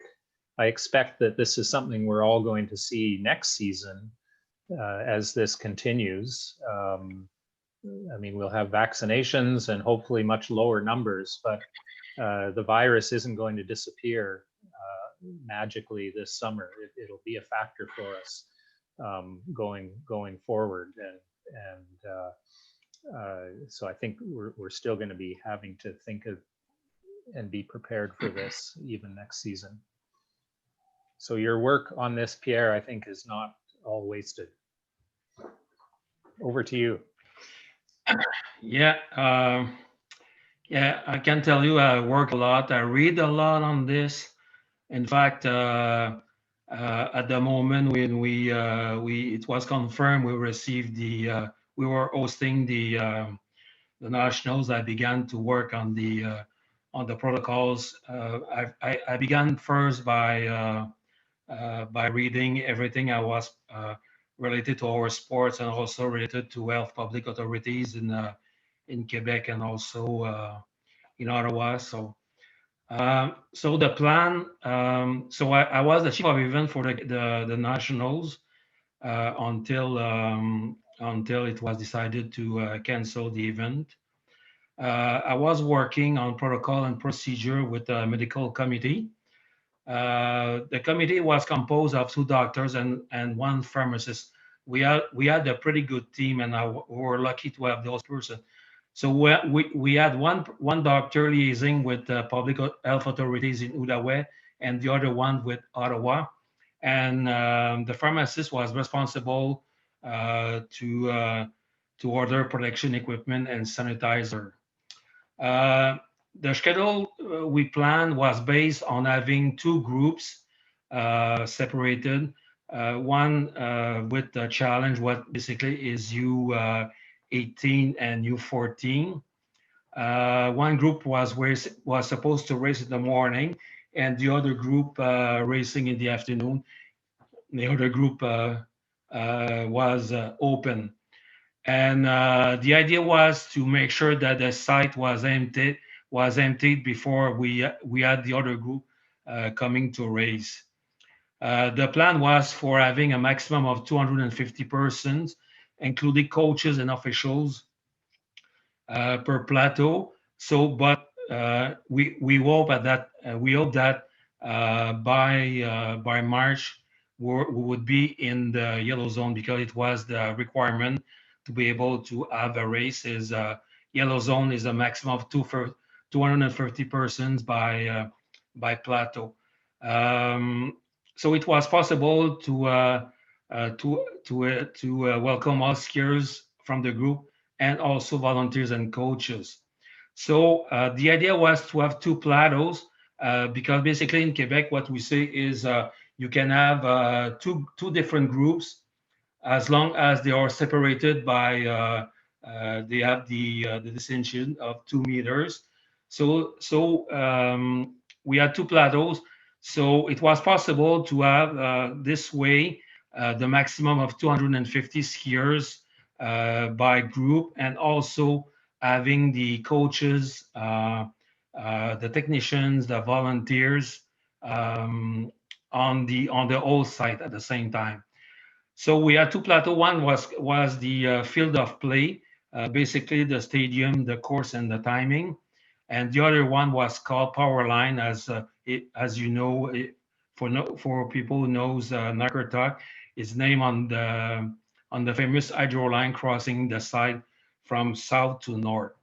So the power line was basically the team compound, warm-up trails, race office, event office, and parking.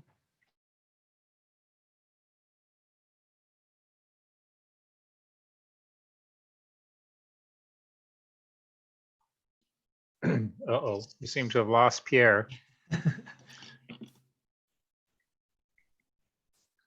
Completely. Maybe we'll just see if he comes back here. Yeah. Although that's, is he the solo Pierre that's on the screen? Or that's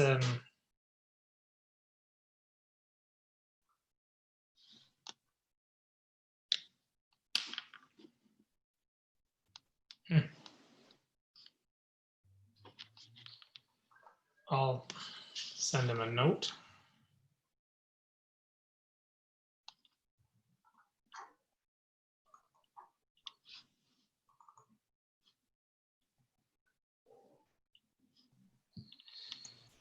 See, the number of participants went down by 1. Looks like he might have somehow got logged off.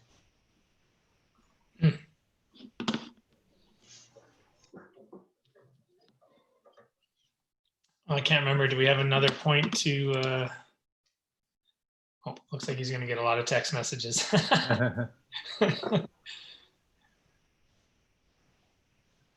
Any general questions from the group that anyone was sitting on?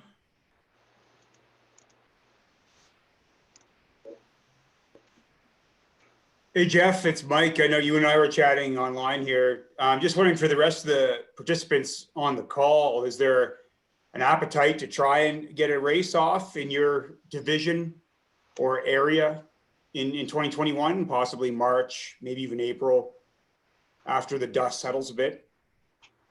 Yeah, we've been asked by Cross Country BC and agreed to at least consider hosting a BC Cup mid-March in Rossland. We're going to make February, probably February 1st, but early February, the drop dead date for that, though. So basically, we've said yes, and I'm not going to think about it again until the beginning of February. Right on. Other than in general terms. Who knows? We could have 55 races crammed into March in the first couple of weeks of April if things go in the right direction over the next few months. Yeah, I think we're being pretty optimistic to think it's going to work. It's possible by mid-March things will change, but obviously we need to make a decision before that.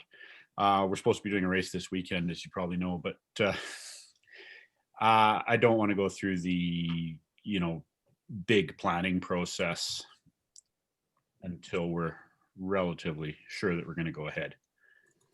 So at least for us, if things aren't open beginning of February, we're not going to try and do anything in March. It's just too hard to jam it in at the end. That's our race committee's feeling about it anyway. So that's what we're doing. Good stuff. Jeff, any sign of Pierre? I have his. I haven't heard the ping of somebody rejoining. I see Renee's question, and maybe it is good for the group. Renee, do you specifics to what insurance would cover in regards to virtual events, or? Yeah, well, I had a question because we will be doing some virtual races, and we were reading about the insurance, and what was said was that we need to make sure that the course has the same security or safety as if we would organize a physical race. So when a virtual race is organized, usually it's a long amount, well, it's at least 1 or 2 weeks, maybe 3 weeks, when the kids can go 1 by 1 or 2 by 2. So we were wondering exactly what that meant. I don't think we need a TD to go there, but we were kind of puzzling about that question. The other thing also is that for when you have a virtual race, it can take place in different cities. If it's a larger event like a Loppet, So the course are not the same. We're not in charge of who's preparing the course in other places. So it's a bit odd, like Renee is saying. Yeah, I just pasted in an actual direct message that we shared within our virtual group within Nordic Canada that Ilena's on, because we had reached out to Dave Pym, who's the head of the Canadian Snow Sports Association, and he's our legal eagle on everything. These were things that he wrote back. Ilena, I was just trying to do a quick search of the exact insurance questions that we got back from Dave, and I can't see where that was. Do you recall where we placed it? Well, we saw that through our, there was in our info letters in Okay. Quebec, coming from you guys for your, Okay. your info letters. Jeff, From the newsletter. Yeah, we won't sanction any virtual events if that's the question. But well, the thing is that when you organize a race, even if it's not sanctioned like at the national or provincial level, the club are still, unless you tell me we need to have it sanctioned. If it's not sanctioned, it's not covered by the insurance. That's what you're saying? yeah, because we can't guarantee all the right, Okay. you know, we wouldn't have officials on course at the whole time when the race was occurring. We couldn't necessarily guarantee an event didn't run their race across a lake. Jeff, you yes. remember we had that discussion for the roller ski event back in October. Yep, yep. So I mean, and you got us some opinion from some legal people in Nordic Canada. So I mean, you could dig out that, because that's exactly what people are needing right now. Yeah, looks like, sorry, Cheryl, I know you sent it to me privately. That's exactly the same thing. So when, okay, so it's the same points I pasted, and CCBC pulled it from the divisional letter that would have been the basis, or this piece I copy and pasted in was the basis for that. So yeah, Fred, all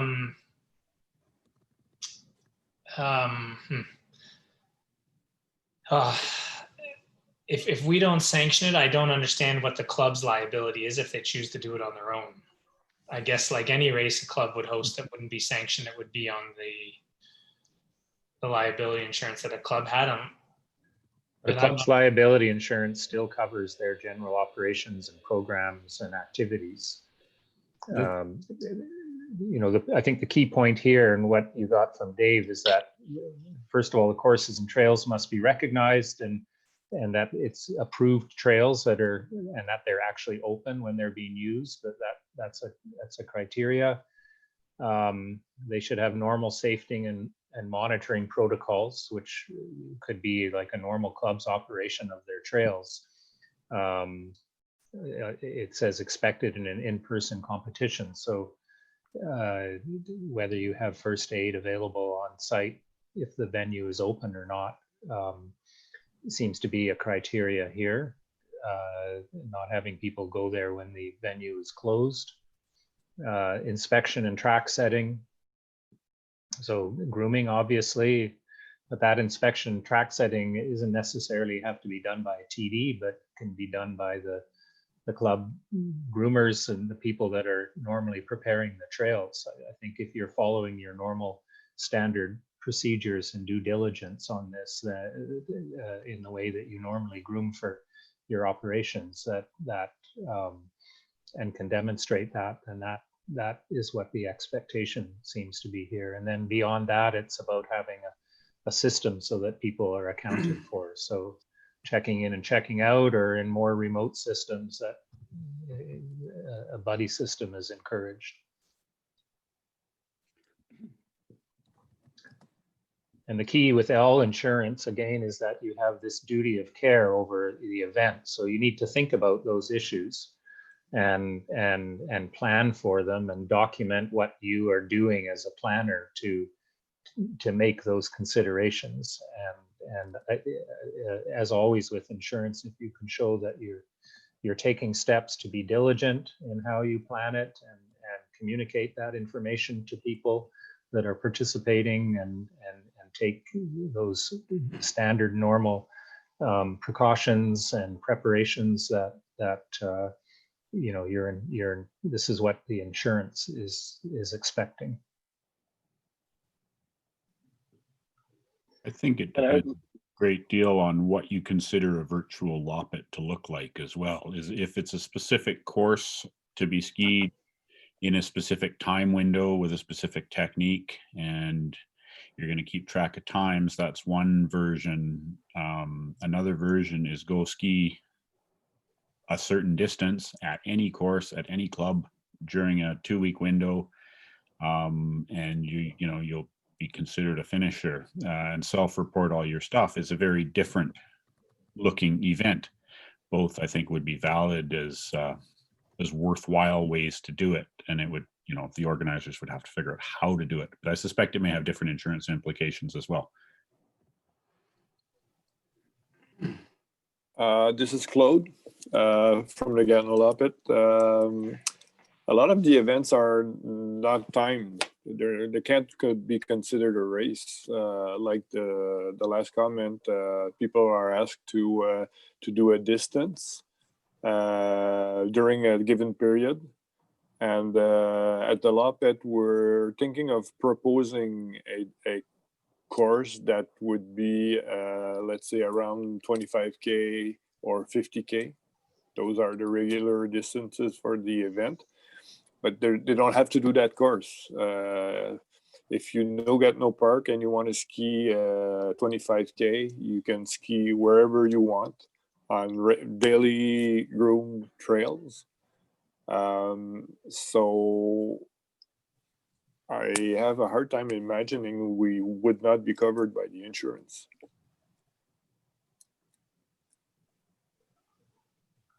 Yeah, I was going to say in our Caledonia, we've come up with taking a Loppet idea that we done over a week and actually doing it for all 12 weeks of the ski season and changing the course on a weekly basis and offering people to ski out at any time during that week. So it doesn't promote people getting together, it promotes them doing it individually. So, but it's not, again, it's timed, they submit their own times.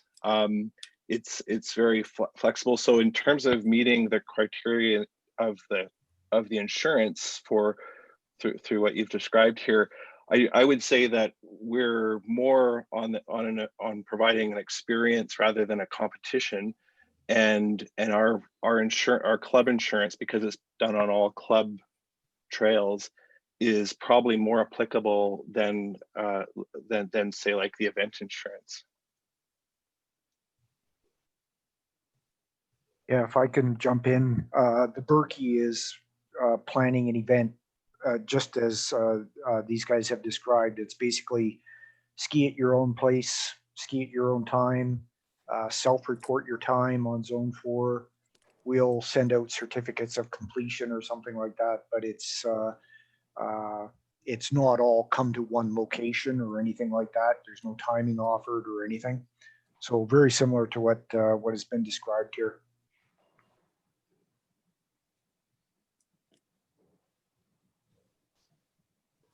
Great, and I think Dave Pim's summary there was to get in touch with the national office or the insurer if you want specific circumstances reviewed. Mike Norton, Mike Norton's watering the plants like he likes to do on these calls down the hall. So give him a hard time later. I don't think Pierre has come back.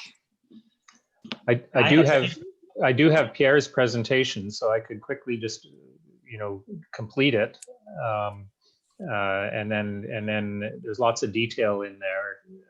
I won't be able to give it all the same insights, but I propose I can just run through the rest of it quickly, and then that'll be distributed to everybody as well. Yeah. Len, I can help out if you need. I was chief of comp, supposed to be chief of comp, so I work with Pierre on that, so I can. Okay. Well, do you want to pick up where he took off? I can. I haven't seen his presentation, so I don't know. Okay. I don't know what it is. So I can just. Well, I'm just going to reshare and bring us back to it.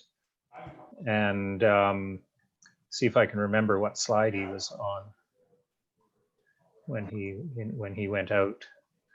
I think he had gone through the introduction with with the overview and the planning process, the limit on the number of people, including coaches and officials, the two different zones so that they separated the two competition groups out so that they weren't overlapping, and that way they could manage the larger numbers by having basically two separated events and time frame during the day for those groups, and no spectators, which was good to encourage volunteering, because if you want to see the races, you need to volunteer. Frederick, do you want to add anything in terms of the venue layout here? Yeah, this is just a layout. So the on the right side you see the team compound, so that would be one of the plateau, and there is a the blue line is actually the physical barriers to where we would limit. I mean, as is specifically what we wanted to do is to have specific entry points between the two plateaux to make sure that there is control of who gets in and who gets out. But basically that was it. Yeah. So the left is a stadium and the right is the compound, and the warm-up loops are on the right, are not on the map, but they're on the right side of the team compound. So they would be really, both were really isolated, and we could physically control the access between the two. So that was the idea. Okay, thanks. And then I think this was a pass, right? No, this was the plan for those compounds. Yes. So I think he wanted to keep provincial bubbles or team or region bubbles. Mm-hmm. With there would be tent for waxing, but tent for athletes too. So there wouldn't be any common areas for any athletes, but each teams would have specific tents where they could have their athletes and keep their own bubble. Okay. And then here were the basic principles then. So self-screening every day before coming to the site and following instructions.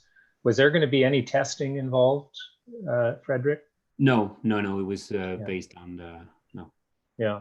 No, so yeah, I mean, that would be a very big challenge, but I would point out that this is something that is part of the FIS protocol of their World Cups, is they test everyone before and during. And so the two cases, for instance, that a positive test that they had in Davos last weekend were actually found before they got their accreditation and could enter into the bubbles. So that was that pre-testing, and you see the same things like in Edmonton now with the hockey championships and the German and the Swedish teams, that proactive testing.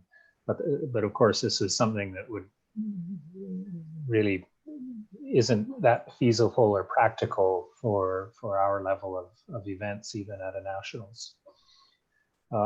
So self-screening replaces that, and that's the standard principle, I think, in most health areas now, is that people constantly have to self-screen each day before they come on site.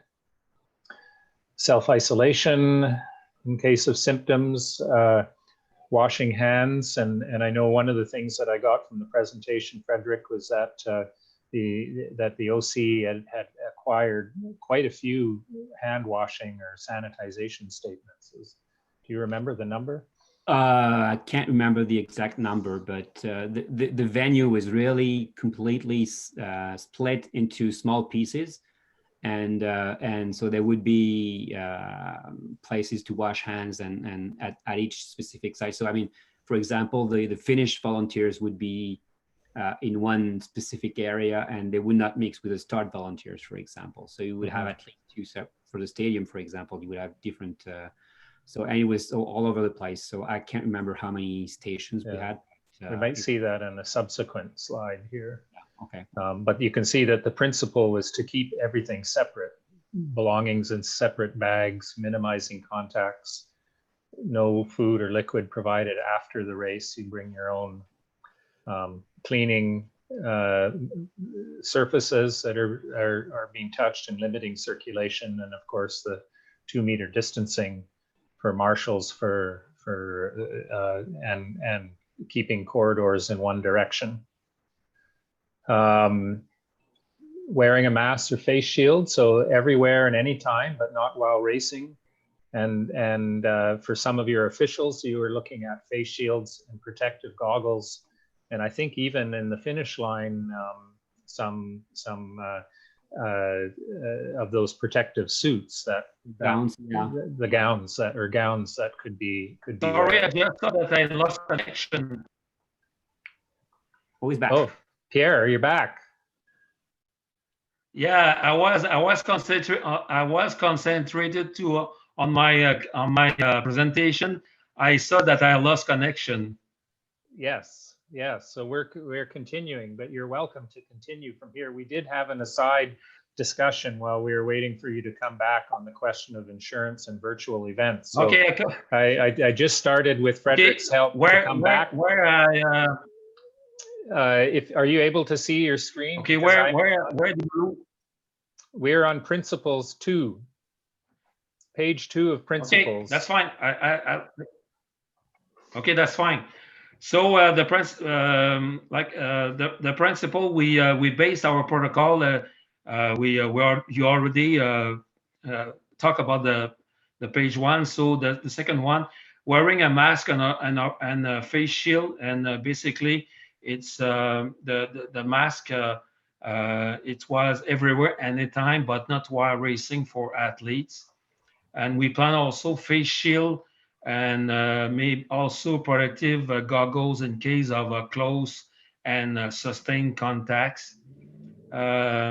Respecting bubbles, we plan to ask a team to arrange group that will travel, transport, stay, eat, wax, test, train, and warm up together all the time. And so basically the idea was to respect the bubbles we organize on the team compound.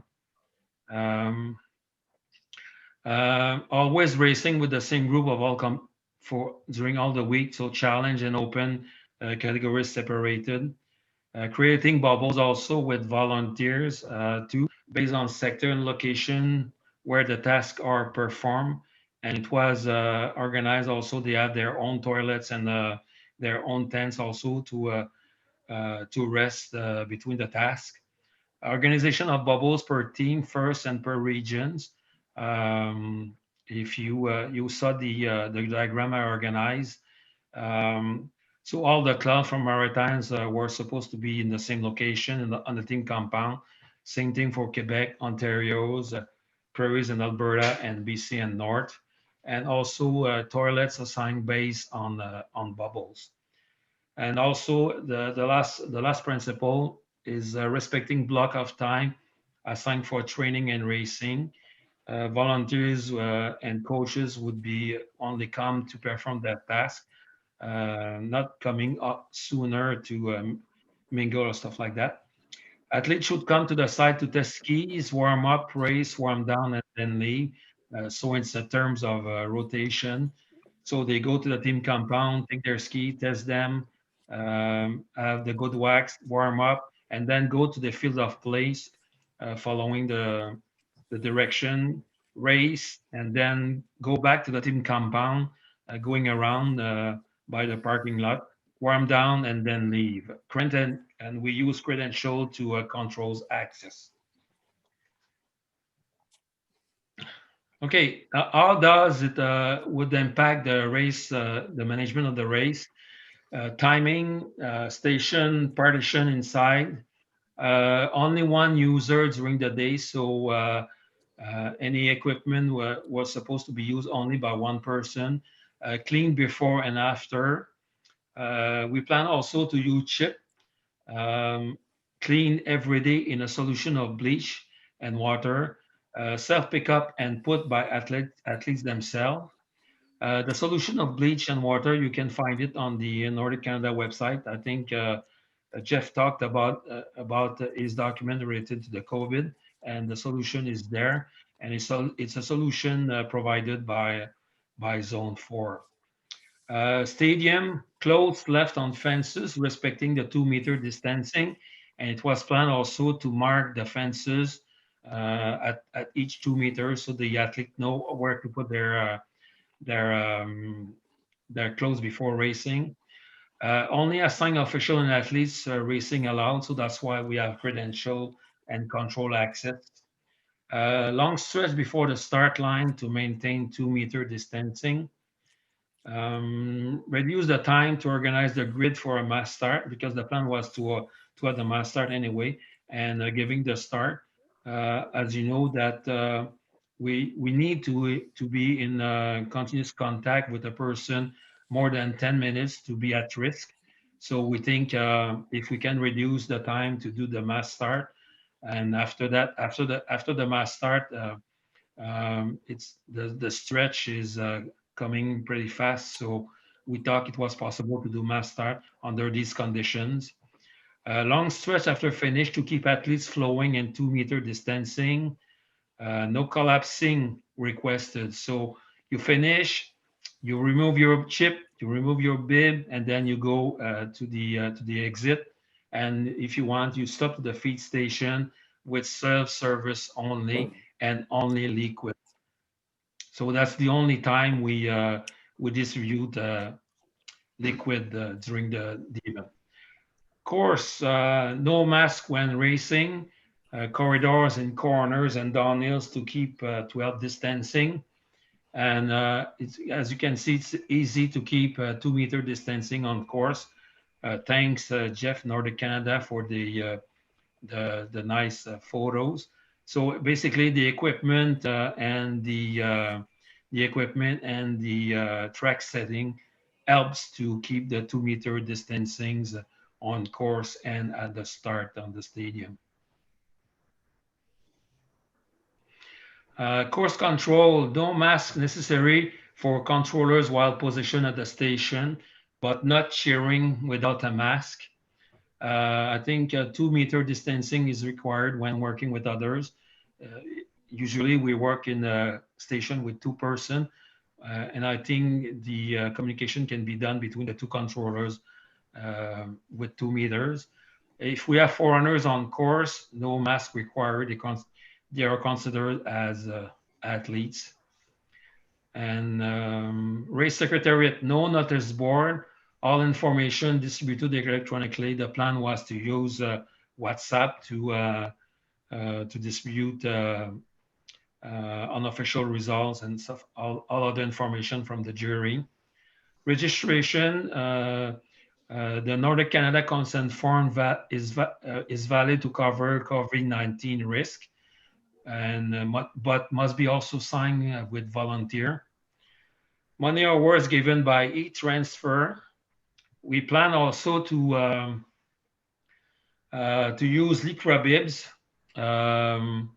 but make sure that you have a clean set for next day. There are specialized laundromat with COVID-19 protocol, so you need a multiple set if you have to contract for cleaning bibs.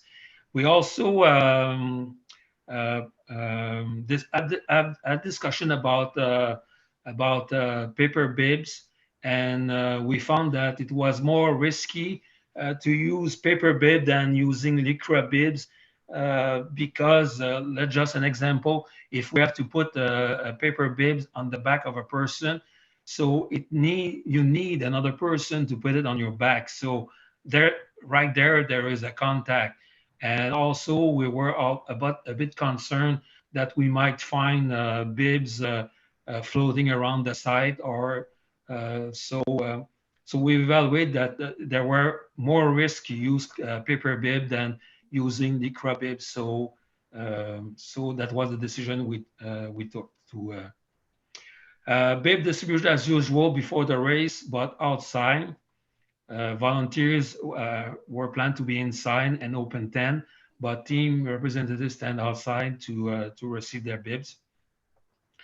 virtual TCM, and we know that we do meetings, Zooms and Zooms, and so it might become the norm in normal condition, because I think it saves time for everybody to do it from virtual.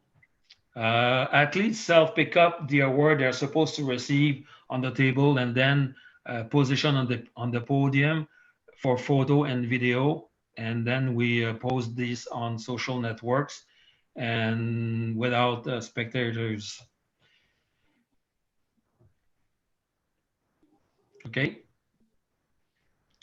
So in terms of equipment material, we plan to have is we had a face shield for race office, bib and chips distribution for jury, timing inside, feed station, starter, finish area, venue cleaning. So basically, for a person with constant and close contact with others. We plan to cover the national, so around 10 days, 3,000 masks, basically 2 per volunteer working 8 hours or so. So basically one mask is good for 4 hours of work. Gloves for bibs and chip distribution at the finish area, feeding station, venue cleaning. Gowns at finish area to close the bins with all the dirty bibs. Eye protector glasses also for certain situation. We plan also over 100 hand sanitizer station, sanitizing solution and towels in each building to clean all the surfaces and equipment. Specific sign for circulation, where to stand, to remind to wash hand, to keep the 2-meter distancing, to wear a mask and other restriction, limit access.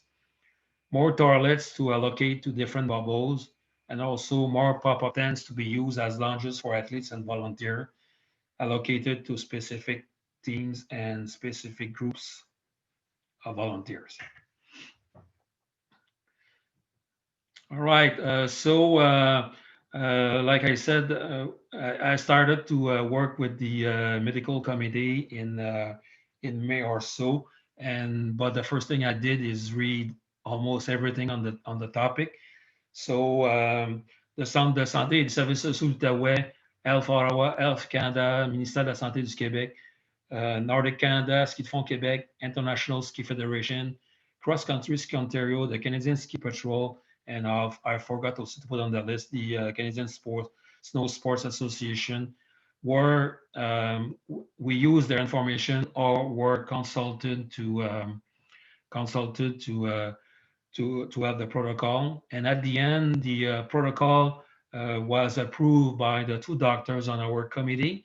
And we also contact the health public authorities, but they were not in a position to approve or not our protocol, because at the moment when we contact them, they say that they were more focused on school and workplaces in terms of helping people there. So basically that was the plan. We have a protocol written, but we didn't have the chance to test it. But I think we were pretty ready to, and we had a pretty good plan to make sure to have a safe nationals in March 2021. All right, any comments, questions? I'm still there, eh? Hey, you're still there. Thank you, Pierre. That's a great resource. And as I said, I'm sure it comes in handy for others and next season as well. Hopefully that's not the second time. We hope that. Sorry, Pierre. Sorry. I was just saying, hopefully it's not the second time you completed the presentation today. Yes, I did. I had the time to go over the whole presentation, but I was by myself at that time. So anyway, that's the if the region turn yellow by any chance in March, it's possible that we organize a sort of a regional race, and for sure that we will probably try to test that plan. So. Hey, Pierre, it's Mike Norton here. Just question, you mentioned just a few seconds ago, the local health authority would not approve your plan, or I guess they wouldn't not approve it either. So based on that, you were just going to go ahead regardless? Like no one here, is it no government authority was really interested in approving your event? Is that correct? Or well, probably it's because they have so much so many requests. They probably have that they focus on probably the essential services like schools and work plan. But in fact, we had a doctor on our committee that was in contact with the public health authorities, and basically she approved our plan. So we were good to go. But basically, the idea was also to submit it to cross country to Nordic Canada, Ski de Fond Quebec, and also cross country Ontario to make sure that we have their blessing. Maybe Frédéric can talk a little bit, but it's pretty the discussion between health authorities and Ski de Fond Quebec are pretty tough to. It's pretty tough to have confirmation of whatsoever. What are the guidelines, and so that's why we assume with the doctor approving it, we were good to go. Yeah. If I can add, the position of the health authorities in Quebec is that federations are the one position to approve plans. So they're the ones who have the authority to actually approve if an event can go or not. But the thing is, we've had a lot of difficulties trying to confirm what they mean by, because the health authorities give us a set of guidelines, but they apply to everything. And so with respect to the specifics of each sport, it's fairly difficult to get a confirmation if what we plan to do actually meet the guideline. And that was a problem. It was an issue for some events that are not sanctioned by federations, like running events, for example, where the health authorities actually came at the last minute and says, sorry, you can't do your event because it doesn't meet our guidelines. So that's always a risk. Even if the federation is okay, the health authority could come and say, well, you're not meeting the guidelines, so we're not giving you any, we're just basically shutting you down. that's interesting. I mean, I think probably all the divisions online here are experiencing a similar situation. I know we are in Alberta. In Canmore, we're a bit luckier. Like we have two health authorities, and in my own business, I deal with her. She can come to the Nordic Center and give us a green light or not, but we were basing all our decisions purely based on Alberta Health Services. And I hear you, it was tough with all the stuff going on. It was tough to get any feedback or attention, and rightfully so. People are dropping like flies. They're not too concerned about a little ski race out in the mountains. But Mike, the only thing we were not sure at that when we canceled is the fact that it was possible to have, let's say, two plateaus that can have 250 maximum skiers volunteers. So this one was not sure because we don't know what they consider a plateau. Is it the full site, or is it let's say two areas on the site that can be separated and control access? Right, and that's interesting because our health inspector, basically we identified that the rules at our event only applied to the stadium and the course. That's it. There was no way we could physically manage a public parking lot, washrooms, a day lodge. You know, those of you that have been here, the whole entire rest of the Nordic Center.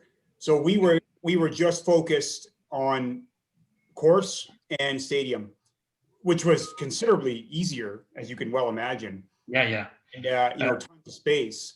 And we were allowed to have 100 athletes on site at a time, and that limit did not include volunteers. After a full walkthrough, they basically agreed that there was so much open space that we could get away with not including officials and volunteers in that restriction. Yeah, but regarding the plateau and a maximum of 250, and probably Frédéric or Claude Laramie can the Get No Park consider the plateau as the full park. So what it means, if you want to organize a race in Relais Plein Air, let's say, it's not really possible to have on 250 because we have to count also the recreative skier that may ski 1 kilometer from the site. We have to consider them. So let's say this year they sold apparently 14,000 season passes, 5,000 more than usual. So it's impossible to organize races there because we have to count in the 250 all the skiers skiing that day in the park.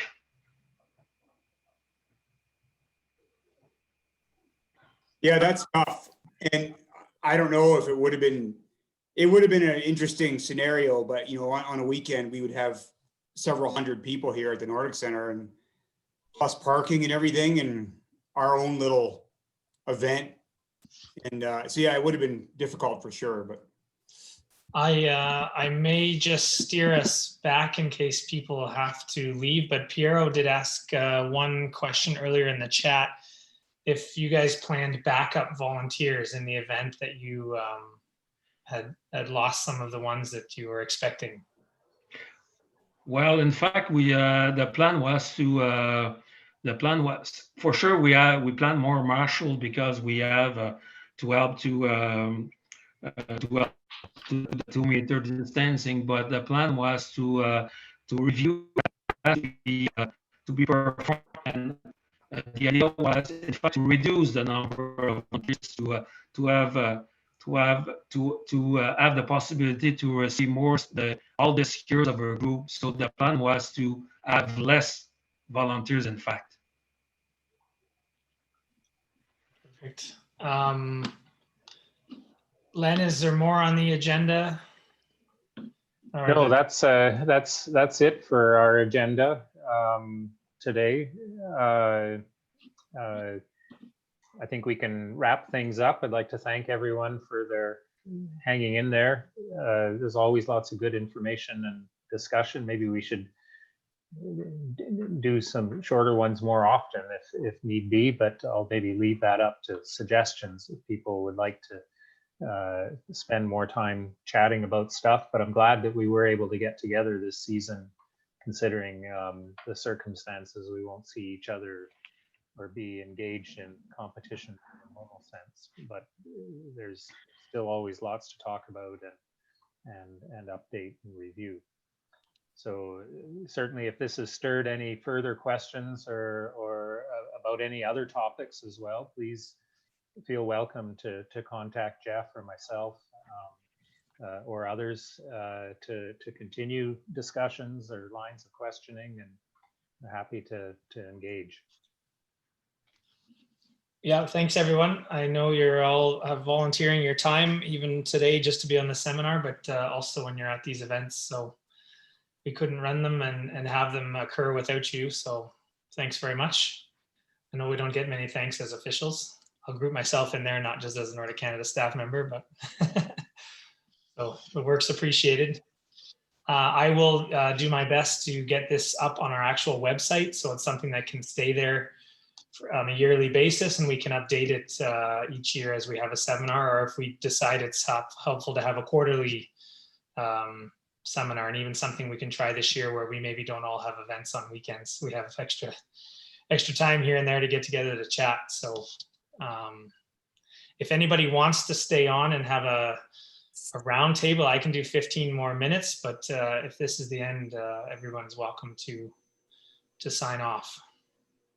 Okay, well, Jeff, I'd stay on for maybe a few minutes for a Loppet talk. Sure. Yeah, anyone wishing to talk Loppets, we can, I can stay until 2 p.m. my time here, which is 15 minutes. That's a maximum for me also. That's good. Perfect. Great. Well, thanks everyone and happy holidays. Stay safe out there. Get some kilometers on your skis. And enjoy the skiing.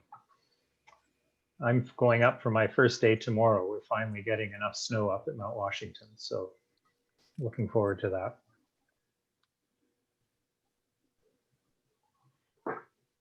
We'll sign off from here. All right, thanks, Len, for the help, and Alan here.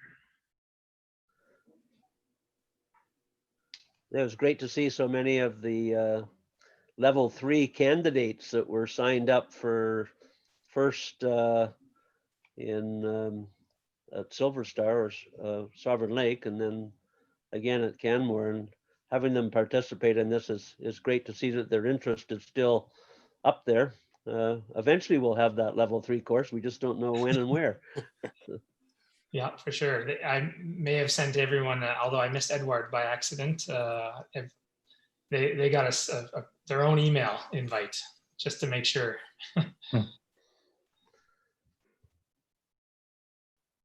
So yeah, Claude, feel free to start the discussion or questions, or I can even say just a little bit the conversations I've been having from different sides about what's possible. Because I think Loppets are actually one of the neater opportunities this year under COVID. Obviously, the atmosphere of everybody being together in the expo is lost, but the ability to time and have people come at different moments, whether it's over a week or whatever, or the use of something like Strava and having segments within a course, offers some kind of neat stuff that could maybe carry on even when we're able to do it in person. So I'm happy to talk about what I've been looking at, but if you have a specific question, we can just jump right in. Well, from what I heard, I'm a bit worried about insurance. Okay. I think we need the confirmation that if we have and other Loppets are probably in the same situation, we have a non-officially timed or organized event. The results that we will post will be on our regular site with sports stats, and it'll be an alphabetical results list. Jeff Ellis has skied 50K in 2 hours and 5 minutes. Ooh, must be fast conditions. and all downhill. That's all downhill, yeah. So there's no competition, it's a participation thing. So, on many venues. Yeah, you can ski, Jeff, you can ski at home. Charles, chez vous, Canton de l'Est, you can, like, we're addressing this to the whole World Loppet population. So somebody could ski in Austria or wherever. Yeah, roller ski in Australia. Yeah, or bike or run. That's our options for the moment. Those are our options for the moment. But insurance just started spinning in my head. Yeah. So do you think that we can get a confirmation from Snow Sports Canada? From what I remember, who are the group that are managing our insurance policy? Yeah, that would be Dave Pym, and I'm not sure what he would prefer. I'm guessing Dave would prefer it comes through us on your behalf. And Miriam tends to, so with Dave Dyer retiring from the role with events, Miriam Duisberg in the office and I have sort of split some of the things that Dave did. and he handles a lot of the event sanctioning and admin side of the sport. And so she has the regular conversations with Dave Pym regarding insurance, and as well as Megan.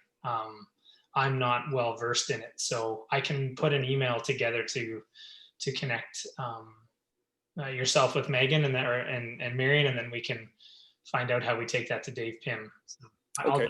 I'll start the email right now while I'm sitting here. So. Okay. Anybody else worried about insurance for a virtual event? No, and I don't.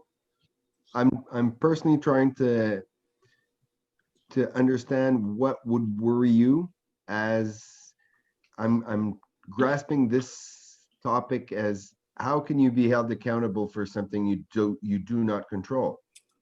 So maybe accountability or responsibility escapes me in terms of cross-country skiing events, but I think you're not. I think we have to think outside the box. You have to. I don't think that you can present the Gatineau Loppet or whatever competition to be held virtually as something that we do normally or in other circumstances. And from that point of view, I think you should not worry too much about it. I mean, I'll give you an example. Okay. So give me an example. Yeah, I will. You're registered in the virtual event. You ski it one day. You were going down a hill. You hit a high spot. You fall. You break a leg and an arm because there was an ice patch there. So you're going to sue Gatineau Park because there was an ice patch. National Capital Commission because they're the owners of the park, and Gatineau Loppet because you were doing the virtual Loppet. Since you do not intend to require your participants to perform their skiing in one particular place, I mean, you know, if that same guy falls in Austria, or if I fall here in Orford participating in the Gatineau Loppet, in the virtual Gatineau Loppet, I will have to prove that the person grooming or taking care of the course that I chose made a mistake, and in no way that person can be linked to your organization. I mean, if you put up some sort of course in the Gatineau Park and you say, hey, everyone who used to come here, you can come and use this site as long as you conform with public health authorities recommendation and requirements. There it is, and we've put the flags out and everything. Then you're responsible for that course because you put it up. But if I go in Orford and ski, then how can you, Claude, can be held responsible for the ice patch in Orford or Austria? So that's just my point, and I understand your worries, but I'd be really interested to hear from Dave Pym, I think his name. And I've read some of his advice in the past, and I'm pretty sure that what I know of him should be aligned in my thought of beliefs, not yours. If I can chime in here real quickly, I would look at the organizing committee of the Loppet, or the Gatineau Loppet or whatever, as essentially a recording group. All you're doing is recording the results, and it's any liability would lie with the venue. I think Cheryl said it as well in the chat. It's essentially the venue's responsibility of wherever that skier happens to be skiing. And if you want to protect yourself in any way, maybe put a clause in your whatever information that you send out that it's up to the individual to ensure that they're able to ski the distance that they are selecting, or something along those lines, et cetera, et cetera. But in terms of, you know, anything with the venue itself or where they're skiing, that has nothing to do with the organizing committee. If they're saying, you know, you just ski the distance and you record it on our zone 4 or wherever you want to record it. I would even go further to say that we're all as organizing committees trying to put forward solution to keep our people interested, and especially the young ones, and provide with challenges and things like that. But I think it's a we're twisting the concept of organizing a competition. So let's just move out of this, and you know, if even if you're pinpointing one sector, things go too fast in my head. Sorry, Claude, but it's if you break your neck biking on a Strava segment, Strava is in no way responsible for what happened to you. But anyways, I feel for you. Strava is not organizing your outing on a bike thing. We are organizing a virtual event. I'd rather have Dave Pim give us his advice, because as race organizers, we're always obligated to have like a $5 million public liability. This is not a race, but it's an event. We're organizing it. Better be safe than sorry. Even if we can't be deemed responsible, if we have to go to court, that's cost for our organization, and we don't have the money to pay lawyers $50,000 to get a non-responsibility judgment in a court. And insurance covers that. Do you want to send me your race plan, Claude? Do you mind doing that in an email? Just send me what the event plan is, and then I'll forward it along for clarification. So, Jeff? Yep. My club used to do organized and unorganized events. So if we did a bike ride up Cyprus, we just made it very clear in all communication about the event that was an unofficial, it was an unsanctioned event. And that meant to everybody who was participating that there was no insurance. So whenever we did our, any of our training courses, or when we had our weekends, if we organized a weekend event with ski camps and things like that out of town, that those were sanctioned events and insurance applied. But we, as I understood it under the insurance, if you run a non-sanctioned event, it's a group of people from the club getting together and doing something, but there's no insurance on it. And our club has operated like that for years. So I would suggest just making it very clear that you're running an unsanctioned, you're running an unsanctioned participation-based event, and make it very clear there's no insurance coverage. And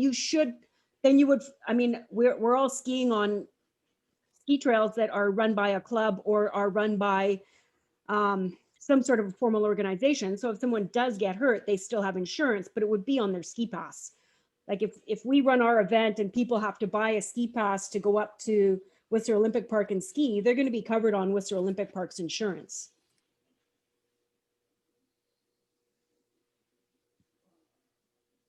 I agree with what we're hearing. So, but Pim loves talking legal, so send it along and I'll reach out to him myself. That's his wheelhouse. So, and that's the reason. One thing I haven't mentioned, people will be registering on Race Roster and paying to participate in this. Yeah. So anyways, I'll write it up, Jeff, and I'll send it to you. Just on that note, I'm just a little bit curious. So we recently had an organizing meeting with our club, or with our group.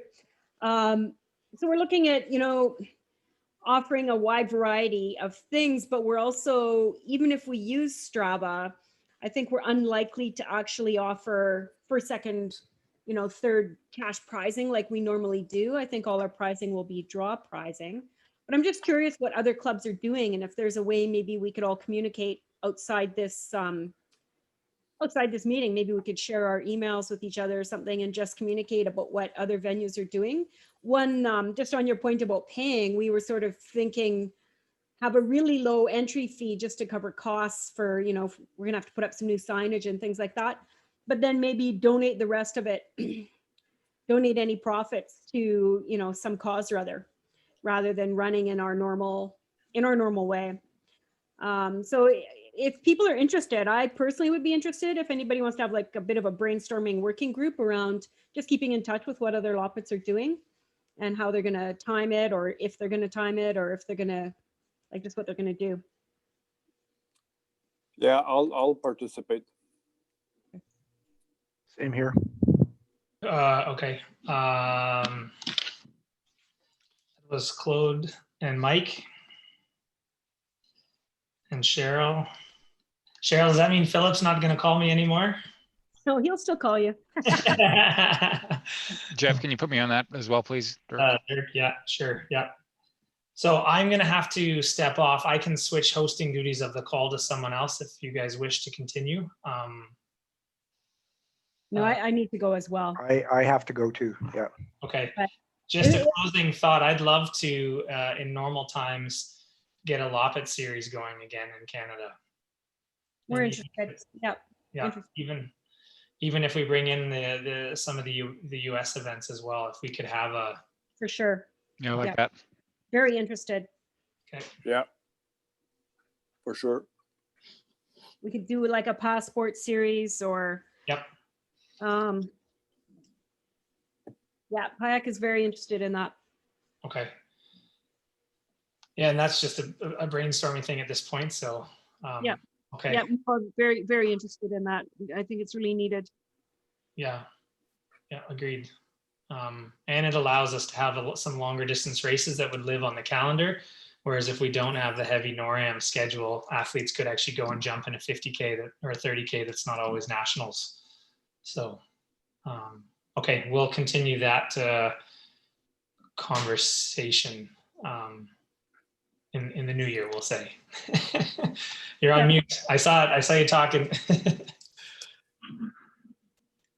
Happy holidays, everyone. Thanks for the time. Thank you, everyone. Bye-bye. Bye.